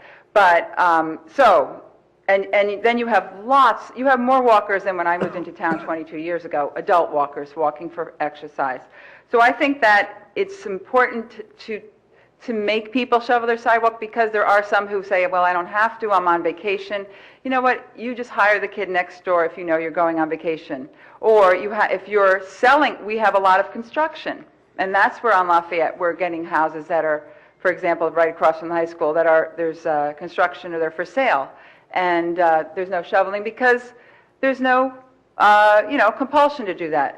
And you can understand that if there's people aren't used to necessarily having to do that, and you have to tell them, and they will. Just like a dog license, you'd probably get the rabies shot, but you might not unless we had to pay, show the town before we got our dog license. It's ordinary, non-burdensome, I think, to a town like Chatham, to residents of our town. But also, I did research on this, and I know, Tom, you're recalling what Bailey said. It was from 2003 when Kevin Tubbs, as mayor, talked about getting a sidewalk ordinance, and there were people in the room saying, I don't want to shovel my sidewalk. That didn't happen the second time we introduced it when I was on the Township Committee, that there weren't people up in arms, and when we reintroduced the sidewalk ordinance as a discussion item. And but the point is that there was a 2011 New Jersey Supreme Court decision that said if a person does if a resident, not a commercial businesses are liable for keeping their sidewalks adequately shoveled and salted. Residences, if they shovel the sidewalk, are not more liable than if they didn't shovel the sidewalk. For example, if they shovel it and the snow melts into ice the next day and someone slips, they are not liable. That's for 2000. I can give it to the attorney and he can I just copied 2 pages of it because I still had it on my computer. It's Hoboken. The incident was in Hoboken with a condominium, and they determined the condominium was residential. Therefore, the condominium was not liable for Richard Lujejko versus City of Hoboken. So I have the first 2 pages that I can show you. But it's based on this common law that, the common law concept that if you're a resident, and you're shoveling your sidewalk, you're taking on some of the burden of the community to make the community a better place. So you, kind of like a Good Samaritan law, you are not liable for doing your best unless you actually physically put something in the sidewalk to trip people. And it's not something natural like snow. So I just don't think the liability issue is there. That argument is gone since 2011 at least. So I just don't think you have the idea that people can't afford it is not true. The liability issue is not true, and we have persistent problems. Can I just interrupt you, Kathy? I think that's unfair to say. You can't speak for for the entire town about who can afford what. I just think that's unfair. Okay, I mean, nice. I mean, But affordability of any. We all make economic decisions based on the margin. Right. And so I think it's unfair just to make that assertion. Okay, Because well, maybe we can all afford it, but we also have to make decisions on what we can or choose to afford. And I not guess to it's pay. such a small percentage of the cost of owning a home in Chatham and maintaining a sidewalk even in the summer, when we have an ordinance on that, I know, but you have to keep sidewalks clear of grass. So to add snow for a few days a year does not seem to me to be it's just a small Kathy, percentage of our to Kevin's expense. point, if you had an elderly couple, right, and you're charging $50 a snowstorm, maybe this year it's no big deal because it's one snowstorm, but years past, we've had storm after storm after storm. I think 2 years ago, we had like 8 storms in a row. So Right. again, you have to put things in Well, perspective. I just think that you still have to look at the fact that they're homeowners in this town, and the home costs a certain amount. And I'm saying that Safe Routes to School Committee, because of that objection in the past, went out and made sure that we are offering it to those who say they are in need, and also have a very reasonable student rate for those who... Have you identified the homes who have not shoveled their sidewalks to date? But And what, others you know, and the find thing, out? that job that you gave me in the beginning, I really, you can imagine the uproar if we had private citizens knocking on doors and saying you didn't shovel. There's no ordinance I'm not saying you about... didn't shovel, I'm saying curious to know why you didn't shovel. Yeah, Or that did you- seems... Or you know what, you can We'll create give you a flyer. badge. You want a badge? You can create a flyer. Yeah, Sheriff? See if it sells some candy at the same time. Kathy, if you had Be a the flyer snow queen. that spoke to the importance of shoveling sidewalks and the safety needs of this, maybe that might, just public education like Mike's saying, right? If you put a Yeah, flyer but I together- actually, I'm not on the township committee anymore. I'm a volunteer. I For don't Safe think Routes to that's a School. volunteer thing to do. It's not. I It's public don't, because public you're education. confronting people, and it's, and objecting off to in the something. mailbox. I Public think education, an ordinance is the thing we need, and it's think public normal, education it's goes a long ordinary. way as well. The other thing is, and Kevin had asked me about it when I was on the township committee, there are versions of this, like Washington Township has it, where you can just say a certain perimeter, a certain radius around schools. So you're not affecting people way out in the township, right around this building. And you're saying only within a mile of We schools. couldn't institute that, Kathy, because you can't have a selective ordinance that only affects some. I think you can. I remember Carl Woodward said he advises against it, but he thought, that's just he hadn't researched it, but then I've heard that other towns have it. So it could be legal, at least it might be true, but I don't know. I think it deserves some legal research if you wanted to limit it to school areas.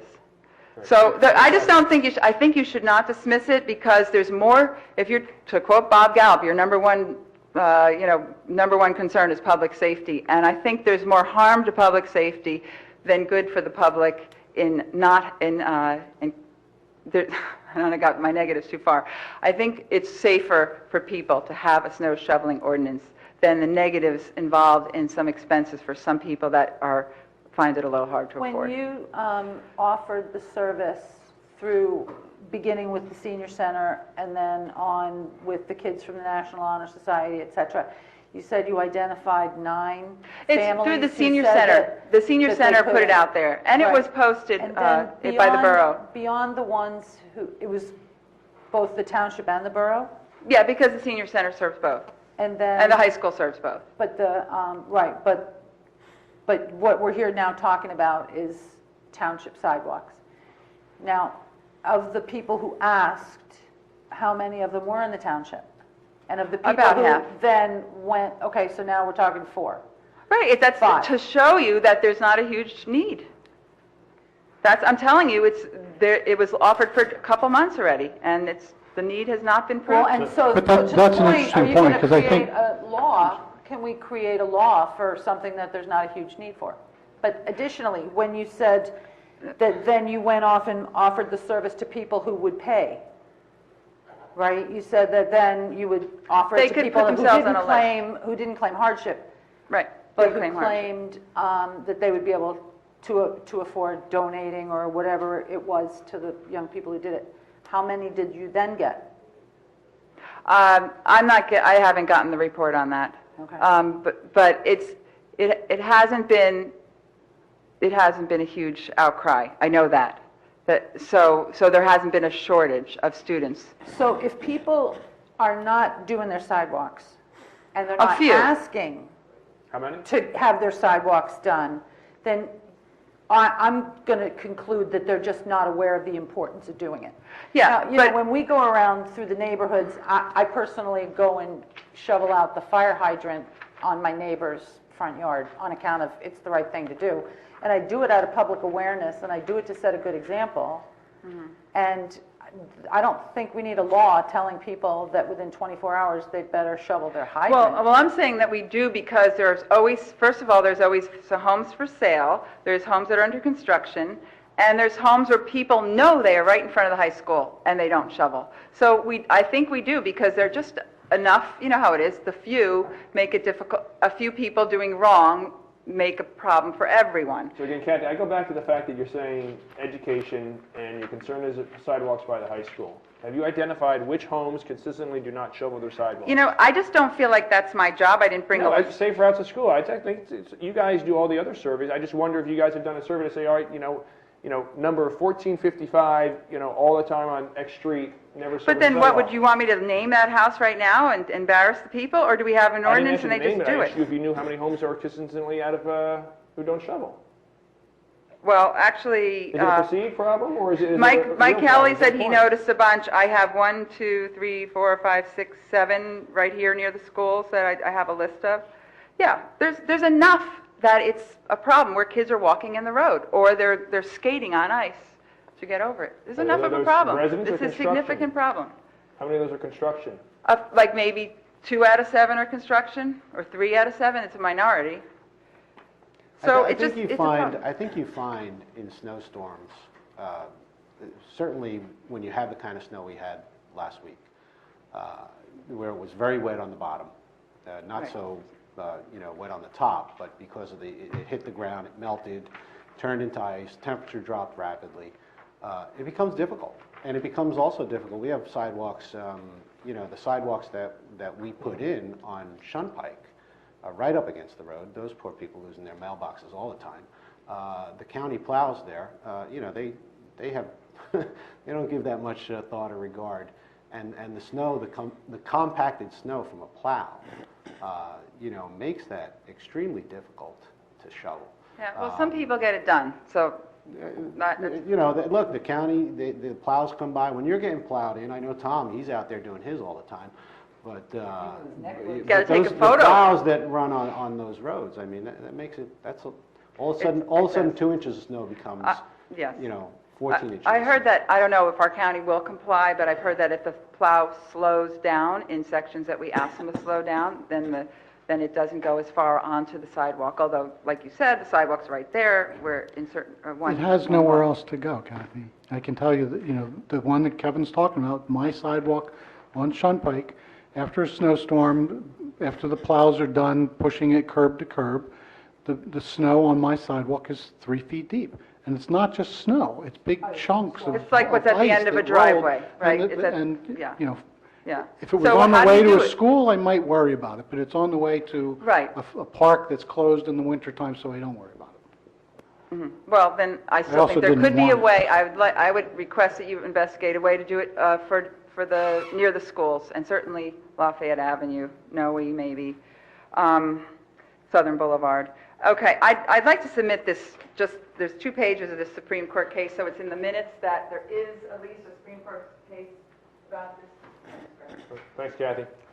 Okay, I was going to talk about I've had well more than 3 minutes, but I encourage you to explore reinstating a recreational summer camp. I do think I had been noticing that the timing of the notice of the marketing for that camp is way past the timing that you get from private camps. People sign up for camp January, February, and the timing of that camp, people have said they didn't even know about it. And so I think it diminishes because kids are already committed, but they would have gone. So I think not that we have a rec director who's responsible for it. I'm just saying that there could be a way to charge the person who runs the camp to also market it so they have some skin in the game and try a little harder and also have more contact with the parents to find out their needs. For example, wrap around more early, coming early in the morning, staying a little later, or getting transported to Colony Pool as part of the camp fee. Different technology programs. My friends here are going to talk about that. Thank you. Thanks. a tall one. Hi, Dorothy Lee, 10 Pembroke Road. Carol Balla, 14 Pembroke Road. Helen Angeles, Westminster Road. Just one at a time. Oh, we can do one at a time. Oh, we can. Sure. Sure, we do want to talk about the SBS camp, and to us, it's not a camp, it's a community service that I feel like is being cut out and canceled.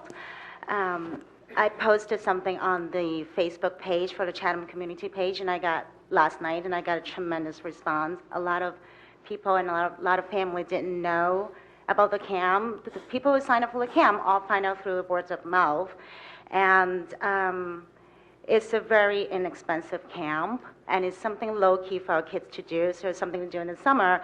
You know, not everyone wants to go to like a tennis lesson every week. It's that summer is for the kids to kind of like hang out with their friends. It really is a service for the community, and I really feel like the timing of like how, you know, can we make this better? I understand that you guys did a whole analysis on it, but, you know, as a resident, it was just kind of canceled out on us. It was not, you know, how can we help? Can we make it better? Can we market it better? If the enrollment is the issue, can we help you recruit a little bit more students to attend? And also, you know, you hire these counselors. They are counselors in training. I don't know what kind of liability that is, but they are looking forward for these kind of jobs, and it's part of their training into becoming adulthood as well. So we feel like it's a community service, and we felt like we can help and have a solution to like bring back the camp. So. Did your kids go? Yes. They did? Yes, yes.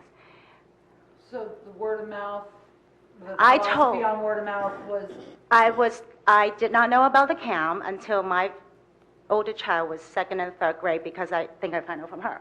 That's how people find out about it. There's no marketing at all. Again, we're doing this one time. Okay. Yeah, and I know I told many parents because they didn't know about it.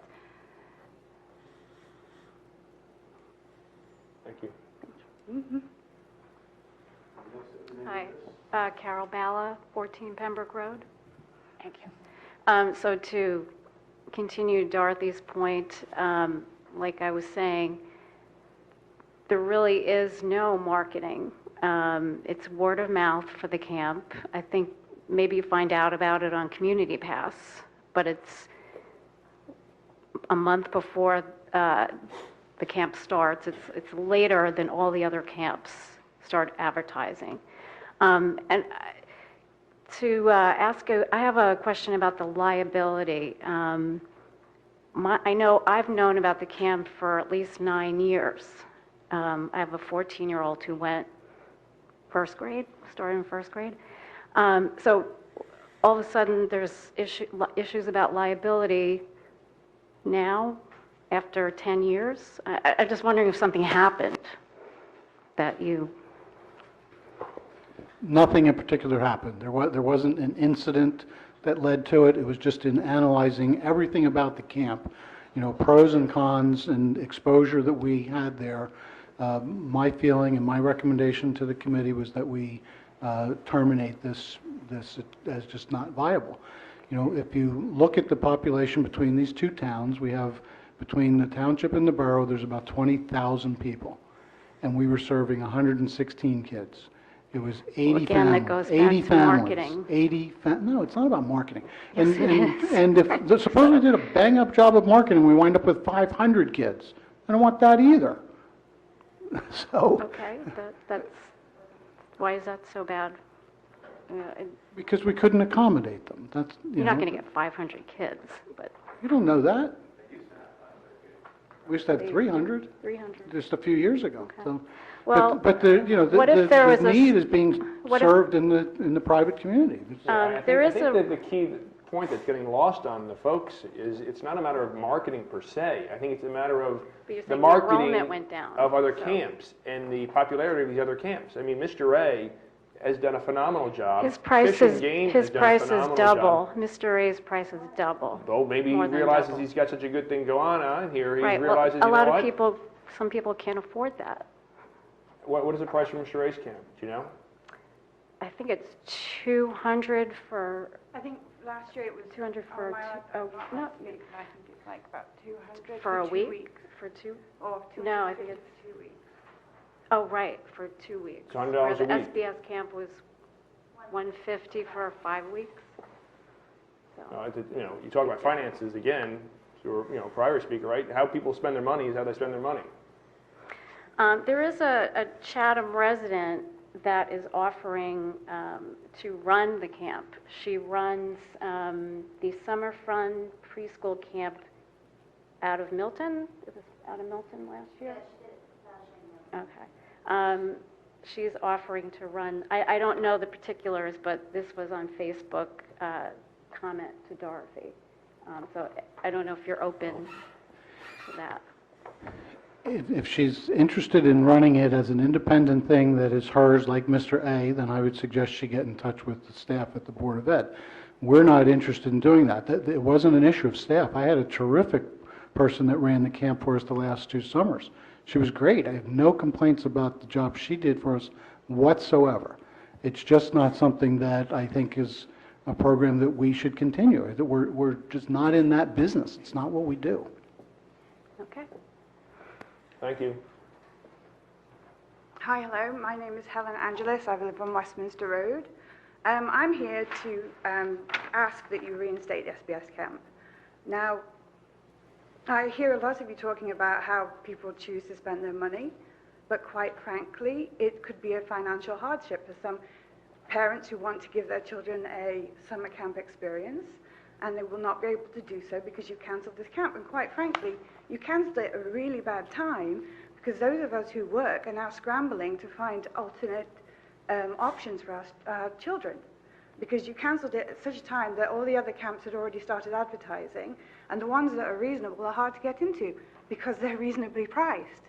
We can't all send our children to the Noe Pond camp. We would love to, but unfortunately we don't have that option. And now you've taken away something that we were very proud of. The SBS camp was one of the great things about Chatham Township. People move here so they can raise their children in an awesome, excellent environment. And quite frankly, I find it very disappointing that you've chosen, with such a healthy budget, to cancel something like the SBS camp, which was a matter of pride, and our children really enjoyed it. Thank you very much. Thank you, Dorothy. Or Helen. Can I ask one more question? Sure. The sidewalk in front of Cougar Field, who has responsibility for that? Because on my walk every day, I go up Shunpike, Noe to Pine Street. There are 3 homes there that have solid ice on the sidewalks. Everybody else's sidewalk is completely clear. They've dealt with the snow plow situation, that's fine. You cross over in front of Cougar Field, and that's, I don't know, who would do that? There's no... County? I mean, it's a county. We really don't know. Okay. It's a county road, but the county refuses to take responsibility for anything in the right-of-way, whether it's trees. Well, I shouldn't say that. Trees, I think they do. But sidewalks, they said, we didn't put them there, they're not ours, we're not taking care of them. Okay. The Board of Ed doesn't do it, it's just No. open... No, I don't think anybody does. If there's homes there, most of the homeowners in town that have sidewalks in front of their home do in fact clear them. I agree. The ones on Shunpike by Cougar, I'm not sure about. Okay. But the sidewalk... If it's in front of Cougar Field itself, I don't think anybody's taking care of it. It's never going to get done. Probably not. Right. Okay. Well, you can go to Board of Ed meetings, suggest it to Mike. Okay, I'm just trying to understand who owns it. I don't know. I can do that. Yeah. Yeah. Okay. All right. Doug. Thanks. Anyone else would like to speak? We'll close out the hearing of citizens. We're moving on to introduction of ordinances. We get the first one, ordinance 2017-04, open space tax. Right now, we don't have a figure in there. Traditionally, it's been half a cent. Proposed the last meeting considering 1 cent. Do you have any? His recommendation is 1 cent. Is there any discussion? Well, I would just, reiterate what I said before in last meeting, and I would just say to the point about spending the $100,000. I mean, that's true of any taxable. That doesn't have to, for the open space purchase. It's not like, okay, great, we could take it out of the general tax, is what I'm saying. So I don't see any difference between using that or using other fungible tax dollars. So, yeah, I made my piece on this last week in my statement on it. I do think that, you know, that it forces some discipline on the committee, in my mind, to make hard decisions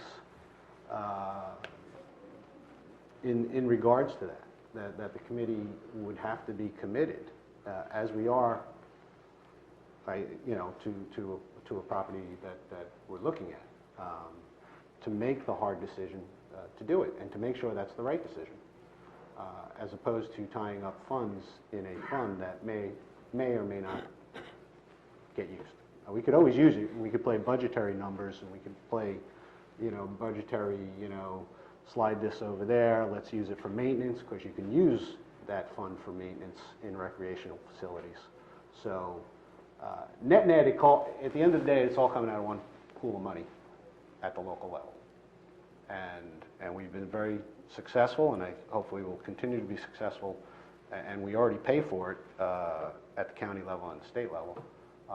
But at the local level, I think it forces this committee to make, you know, good, tough choices when spending tax dollars. And we will. And I don't think anyone on this committee is not committed to open space. So I just see it as a mechanism for, you know, where does the money sit, as opposed to what's our overall tax? You know, what are we spending our money on? What's our overall tax? So I would, well, you know where I stand. Thanks, Kevin. We'll find out soon enough. So could I hear the rationale for the flip side as to why we're changing it? Yeah, I'm a proponent of increasing it from half a cent to a cent. I think we have open space that we've been looking at. It's been on the agenda in executive session and such. I think when we're applying for these various grants, I think it behooves you to have some skin in the game. Right now, we've got a very small budget on the open, or, you know, whatever reserved for open space right now.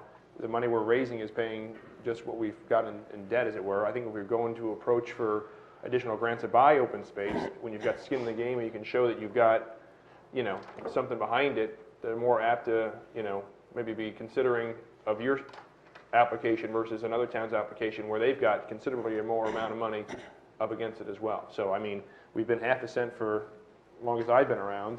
I think bumping it another half cent is no harm, no foul. I think the analysis was it would cost an average family $40, something?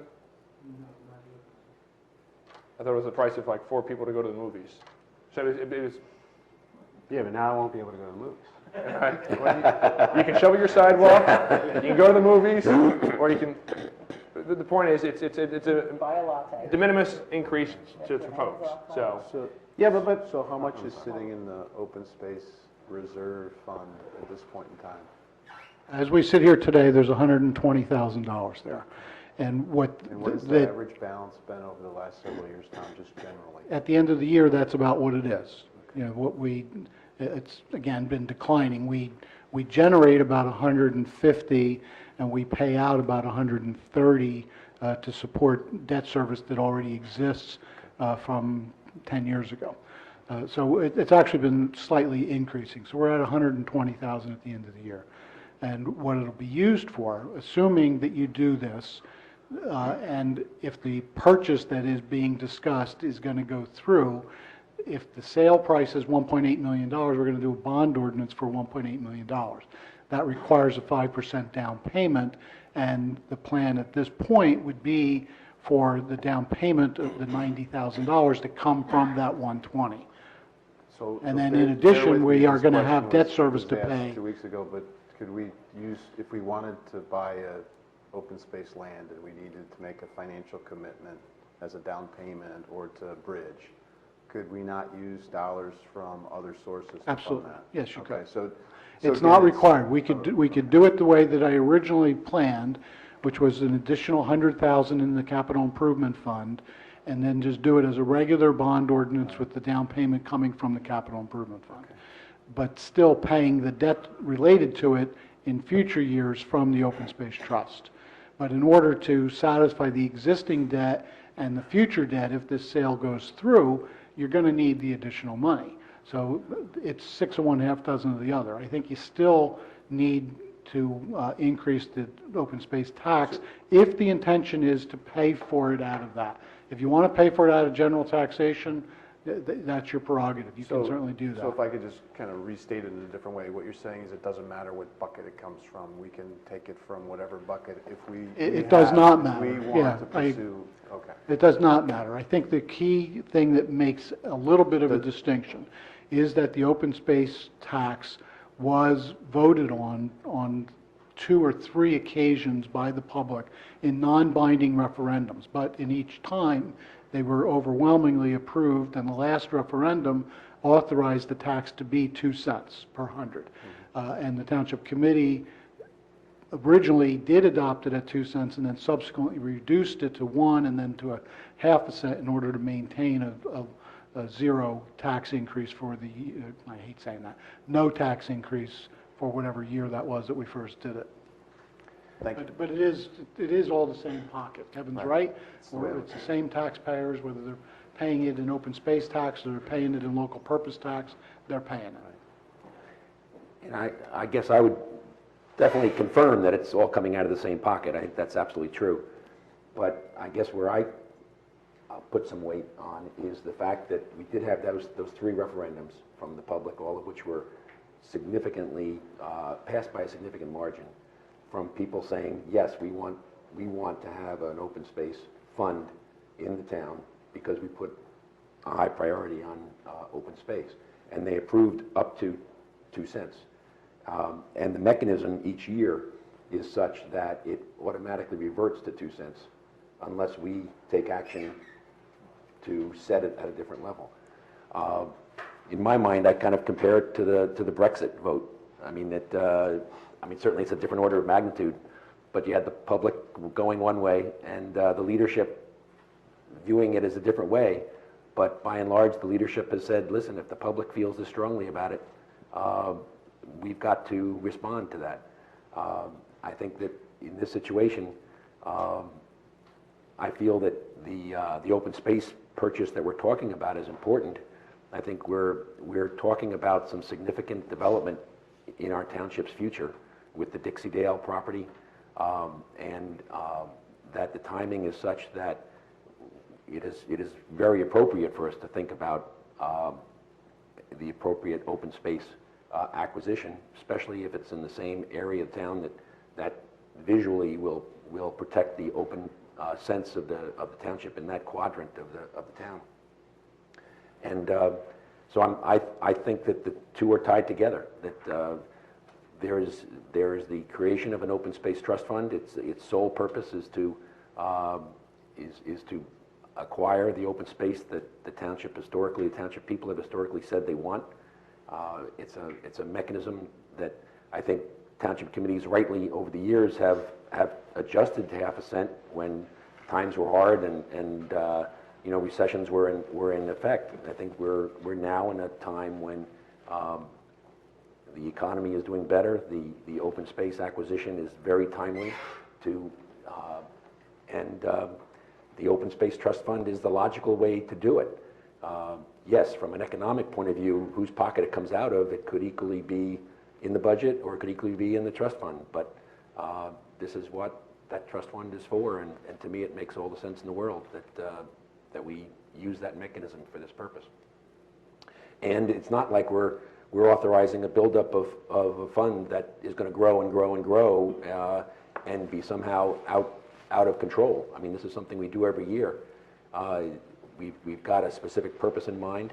To do it this way for a specific purpose seems to make sense. And next year, if we don't have a specific purpose, we can act accordingly next year for setting the level. So I feel that 1 cent makes a lot of sense.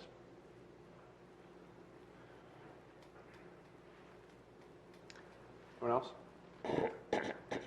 My inclination is to introduce this ordinance at a half a cent, remaining where we are now.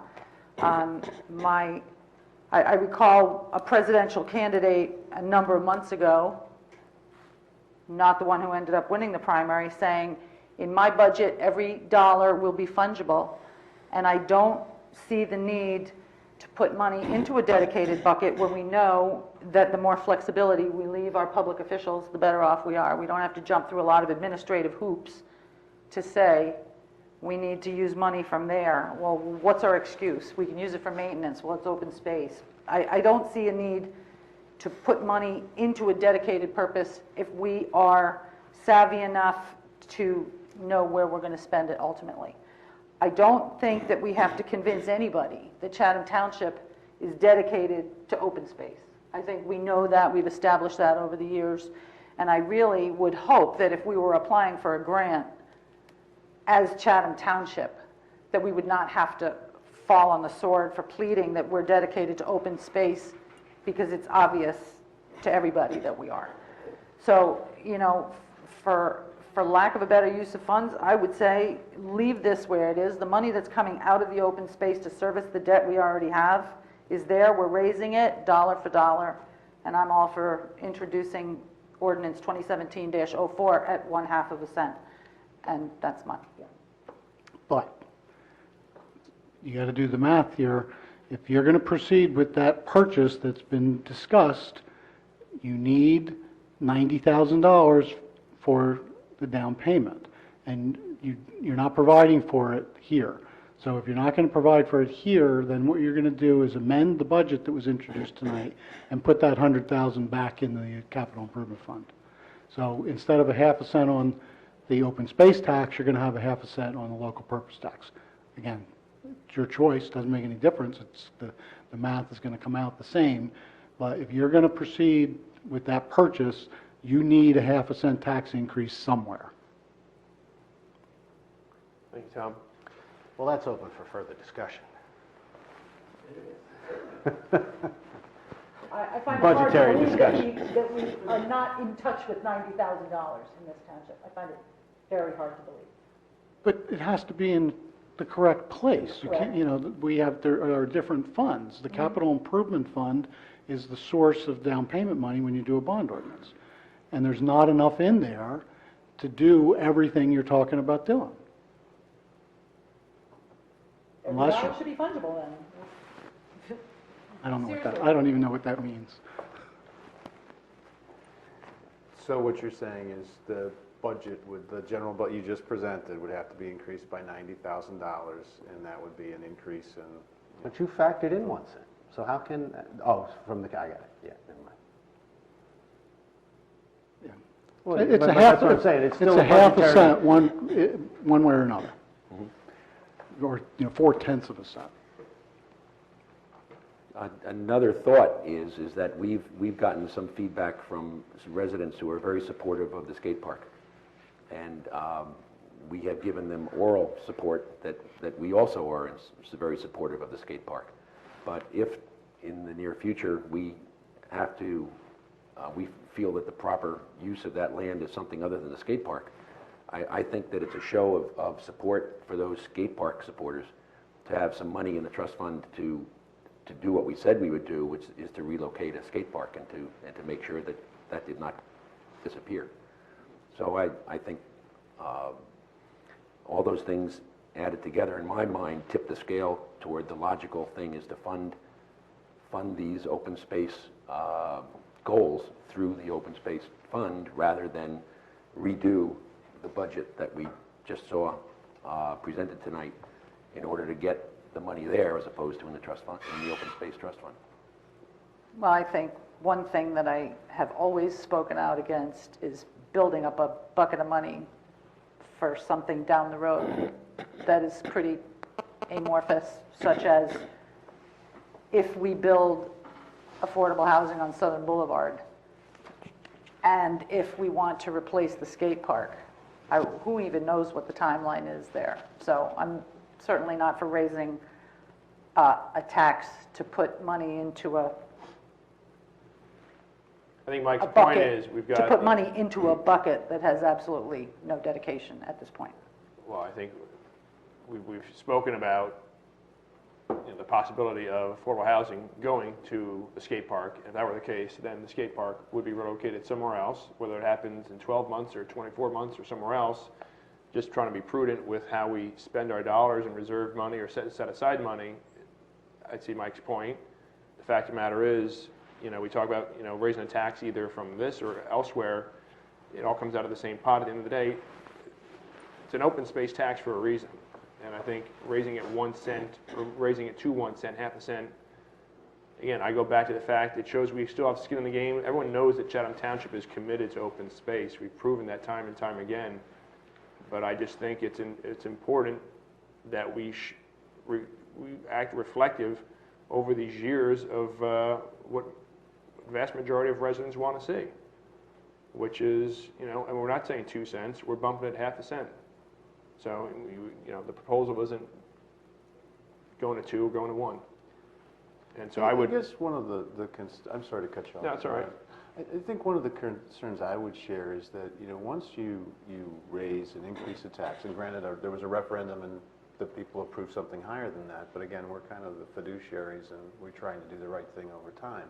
I think it's always hard to go back and change it and lower it, and get the momentum to lower it. And I come from the view where I'd rather start zero base. And if we want to do something this year with open space and the purchase of that, site, I would rather do an amendment to the budget. I'd rather, have a discussion, and I'd rather, allocate the money. And then next year, whatever the plan is next year, we do the same thing versus I tend to be very sensitive to the fact of accumulating money in these different reserves. And granted, we have some good ideas for how to use the money today, but over time, we vote on this every year. No, I know, Yeah. but I think it's my view. It may be seen as semantics, but you're actually, 1 cent is a tax cut. As we sit here today, it's 2 cents. Yeah. And the ordinance has a poison pill that each year, if you don't lower it, it goes back to 2 cents. So you really are cutting it from 2 cents to 1. It's going to happen. No, I just think that if we were talking about the full 2 cents, I don't think we need that. That would generate more money than we need. But knowing what's on the table, what's being considered as far as the purchase, I think that it's prudent to use the trust fund for the down payment for that possible purchase. Now, worst case scenario, if that purchase doesn't go through, or we don't get the Green Acres funds and we choose not to pursue it, then next year you can make it 0 because you'll already have, money in there. So I didn't think we could make it 0. Pardon me? I didn't think we could make it 0. You could eliminate it. You don't have to have an open space tax. That's voluntary. You won't get any Green Acres money if you don't have an open space trust account, but you can eliminate it. There's going to come a point in time when it is going to be obsolete. I don't know how much further into the future that is, but you're going to run out of open space parcels that make any sense to purchase. We may be there already. It's a matter of opinion. But there will come a point in time that there won't be anything left for the township to purchase for preservation or for recreation or for anything else. And at that point, you will eliminate it, I assume.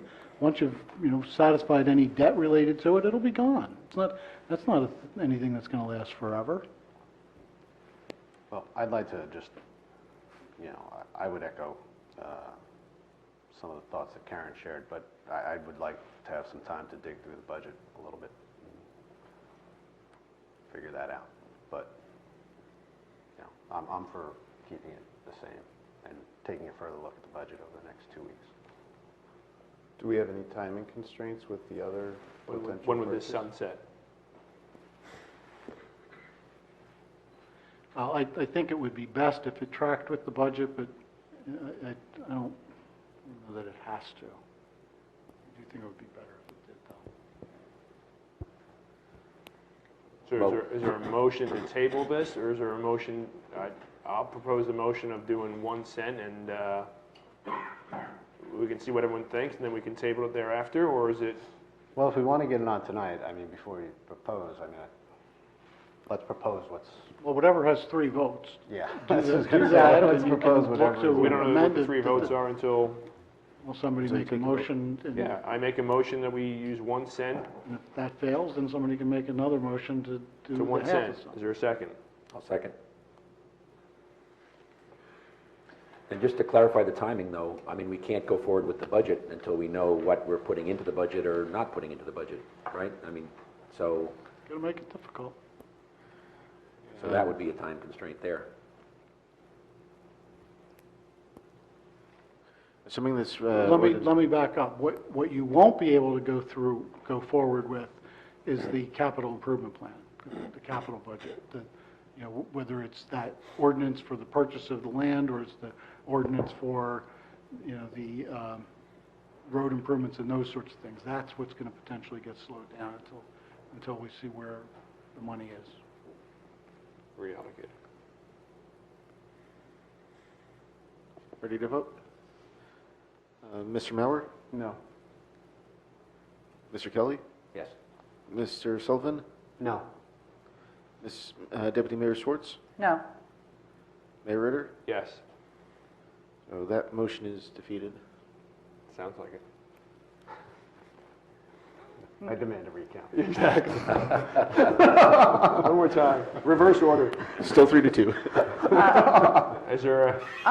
May I make a motion, may I make a motion to introduce ordinance 2017-04 to fund the open space with an amount of a half a cent? Is there a second? Second. Mr. Mauer? Yes. Mr. Kelly? No. Mr. Sullivan? Yes. Deputy Mayor Schwartz? Yes. And Mayor Ritter? Yes. And that gives us a public hearing date of March 9th. Moving on, we've got introduction. We got the ordinance 2017-05 road opening permits. We had talked about that earlier. Is there a motion to table that? Do we need to table that? Do you need a motion, or did we just table it? All right, we'll table that. Next one is ordinance 2017-06 salary ordinance. Again, salary ordinance just establishes ranges, minimum and maximum ranges. There are some adjustments from prior years, not a whole lot. This does not establish the specific salaries for this year. That comes later in the salary resolution that sets the specific salaries for the 2017 year. So this is to do the ranges.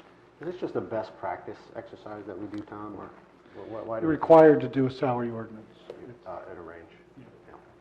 Do we have do we have somebody in here under seasonal and hourly that represents a camp director that's in there just as a line item? I'm just curious, actually. I mean, obviously, you've got your hourly seasonal employees, et cetera, at $6.50 an hour or what have you. Is that Mr. B? Mr. B. I'm just curious, it's not we don't have to get all... It wouldn't matter. There are positions here that are not filled. We have a snack bar manager Right. here because we used to have one, and who knows? If we worst case contract out, scenario, then we don't have it, worst- and, right, okay. Any other questions? Yeah, playground director is what that was. Right. That program used to be called summer playground, and there was summer camp, and Just to point out another change in there on the range is that this raises the upper limit on the range for the compensation for township committee members from $1,200 to $2,400. As Tom said, we're not doing anything tonight that sets our compensation within those ranges, but this is a change from previous ranges. Should be 0 to 2,400. Seriously. Yeah, actually, it should. And you used to say $1, because the other hour used to only take $1. just a thought, when it comes time to adopt the resolution to set our compensation within those ranges, my preference, and just throwing it out there as kind of to think about between now and then, is that we adopt it to be effective 3 years in the future, so that none of us are voting on the compensation for ourselves until we've stood for election again or retired. So just Yeah, I think this document is where that would best be placed, to add a paragraph at the end that would indicate what you just said. Definitely move it to zero then. Yeah, I would definitely be supportive of that as a best practice. Any other comments? So you're saying we should amend this? Everybody's in agreement with that concept that Mike's proposing, that you guys would set a possible increase in salary, not for yourselves, but after all of your current terms would expire before Would any that have increase? to be a separate line item on here? then? Yeah, Is that I'll structured? I'll add it in before it gets published. Mhm.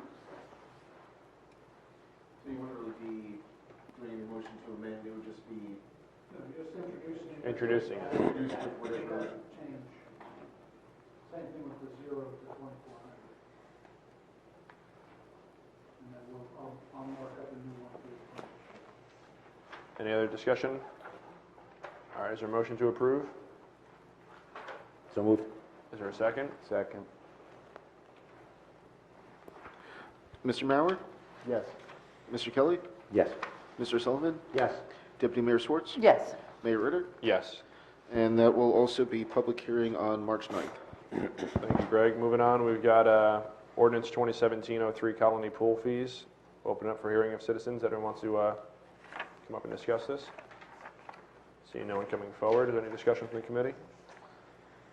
How, did they increase? Have they changed much? They increased about It's 5. about 5%. Yep. Any further discussion? Is there a motion to approve? So moved. Is there a second? Second? Mr. Mauer? Yes. Mr. Kelly? Yes. Mr. Sullivan? Yes. Deputy Mayor Schwartz? Yes. And Mayor Ritter? Yes. Next up, Yeah, we'll now go ahead and get the registration for this summer opened on Community Pass. Community Pass, and perfect. And we'll update the website and Yep, I'll send out a blast email to last year's members that registration is now open. Okay? okay, and then, so on Community Pass will update. I got to update on the website then too. But they'll do it on the Community Pass to make a difference.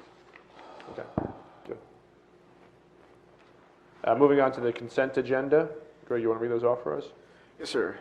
This evening we have Resolution 2017-53, payment of bills, 2017-54, receipt of reports, 2017-55, approving meeting minutes, 2017-56, approving executive session minutes, 2017-57, appointing planning board alternate member, 2017-58, refunding overpayment of taxes, 2017-59, releasing escrow balances, 2017-60, appointing member to Recreation Advisory Committee, 2017-61, Municipal Alliance Grant application, 2017-62, refunding overpayment of permit fee, and 2017-63, settling tax appeal. Any questions on or any comments for the consent agenda? The two members we've got for the planning board is Jude Tiscara, and then for recreation alternate as well is Richard Terranova. Is there a motion to approve? So moved. Is there a second? Second. Mr. Mauer? Yes. Mr. Kelly? Yes. Mr. Sullivan? Yes. Deputy Mayor Schwartz? Yes. Mayor Ritter? Yes. Next item for discussion, School District of the Chathams lease agreement. I forget which one of you asked to put this on for discussion. I've mentioned it before, that we had some offices right behind you in this hallway that used to be the judge's chambers and the prosecutor's office that were not being utilized. The school needed a facility to provide temporary space for the special needs staff because the building that they're in over on Lafayette is apparently in rather poor condition. Mr. Rushke, I think, even did an inspection there, so they needed to vacate there post haste. They're actually looking to move in this coming week, assuming that the lease is approved. We are looking to increase the annual rent to $60,000. There was some comments made to me off the record or on the record, but outside of this room, of a desire to discuss this particularly as it relates to the term, since they've indicated their desire to relocate, that they're considering the possibility of building new administrative offices and vacating this building. So anybody want to jump in here with any comments? Otherwise, I would just ask that you approve the lease as it's presented to you. So the lease is $60,000 a year? Yes. Can you, I think there was some discussion over what the right figure was. I'm sure you know the right figure, and I just, for the record, we are presently charging the school board. Yeah, it's 60,000. Apparently, there was some confusion in the community. There was a report that somebody, I don't know if it was Mike LaSousse or Peter, mentioned that it cost them $85,000 a year to be here. That's not what they pay us. They'll be paying us $60,000. The 85 was their total cost because they have telephone and cable for internet that they pay for, whereas I guess the indication is that if they're on a school facility, they can then tie into the school's fiber network that they own, but that is not extended to this building.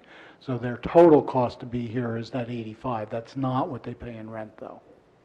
So I haven't been following the Board of Ed entirely. The proposal there is like $2 million facility where they move everyone here, there. Correct. So rather than spending $85,000, they're going to spend $2 million. Well, but the time frame has to be fluid because they have no idea about anything beyond getting their people out of that building, right? So they could be here. Well, their immediate need is a space for those people. Their long-term need, We can't project that. We just, that's up to them to decide, what their needs are. Do we have additional capacity for, is that like the last of the empty space here, so to speak, or? There's one more office, but right now it's storing everything that was in those offices. So what used to be the court office has become kind of a storage room, at least temporarily. And then, yeah, we're out of space at that point. I mean, you could build walls in the back room there. And Oh, yeah, the community room, if you wanted to, but that gets quite a bit of use. But, if we had to convert that into offices, we could. so they're welcome here. School district of the Chatham. I like having them here, yeah. $60,000. And just saying it another way, the normal utilities that go with any kind of a rental are included. They are, yeah. in the When they $50,000. first moved in, we were charging them $40,000 a year plus a piece of the utilities. And then after the first 5 years, when we did the renewal, we just rolled the utilities in and made it one, lump sum rather than, dickering over electric bills and that kind of nonsense. I'll just reiterate what Karen says, is that they're welcome here. And I think that's as landlords, I think it makes a lot of sense, so. Yeah, I'd rather be the tenant. I wish they would buy the building from us and we'll pay them $50,000 a year. Put that on the agenda for next week. But again, we're back to the same old thing. It's the same pocket of money. The taxpayers of Chatham Township pay whatever we're paying, 58% of the school budget. So, although, they're paying us $60,000, we're paying 58% of that. So every dollar should be budgeted. I'm going to look up. Any other discussion? I'm going to look that up. Confusing. I will say that as the liaison to our senior resource center, that this does create a little bit of discomfort when it comes to our seniors, as you know, who love our facility here. They love their senior center here at 58 Myersville Road, and whenever there's talk about something changing here in this building, they get nervous. So it's always good to be able to reassure those folks that the building that they really get so much use out of and enjoy, and again, we enjoy having them here, that they're not in any jeopardy of losing their home. Well, to follow up on that, Tom, so the school board plans on leaving. We just don't know if it's 2 years, 3 years? I mean, I think if they go forward with what they have proposed or talked about publicly, they're looking at probably about an 18-month time frame. They would be looking, I think, to do construction this summer or start this summer or fall and probably move out of here by the end of 2018. So Tom, the term of the lease is it's annual? Is that how it's proposed to them? No, I think it's proposed right now for 2 years with options for renewals. And the 2 years was proposed because it matched up with their time frame for the new building? I mean, I assume that's why they picked 2 years, yeah. So should we not, I haven't had serious discussions with them. I've just been busting their chops a lot about what they're doing. as only you can?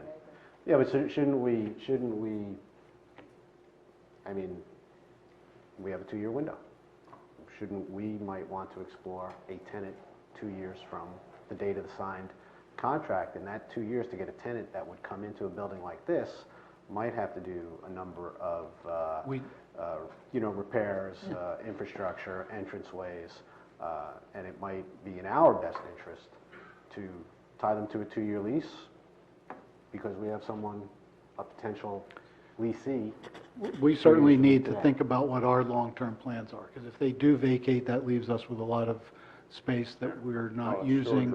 I have some ideas on that, but, open to suggestions as well.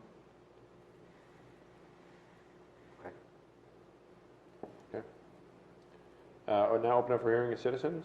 Can we have a motion to approve that lease? Is there, okay. Do you need a motion to approve it, or is it? Well, I think We're approving $60,000. we're approving the new lease and for the mayor to execute the lease. Right? Motion to approve Do you have a document for signature? I have it on my computer. I can print a copy. And there should be a signature line on there for the mayor, I assume. So, Motion to approve, So moved. or a second? Second. Mr. Mauer? Yes. Mr. Kelly? Yes. Mr. Sullivan? Yes. Deputy Mayor Schwartz? Yes. Mayor Ritter? Yes. We'll now open up for hearing of citizens. If anyone wants to come forward. Scott? All right, close the hearing of citizens. Moving off to executive session. We got rid of that? All right, good. Then, is there a motion to adjourn? So moved. Second. All in favor? Aye. Good night.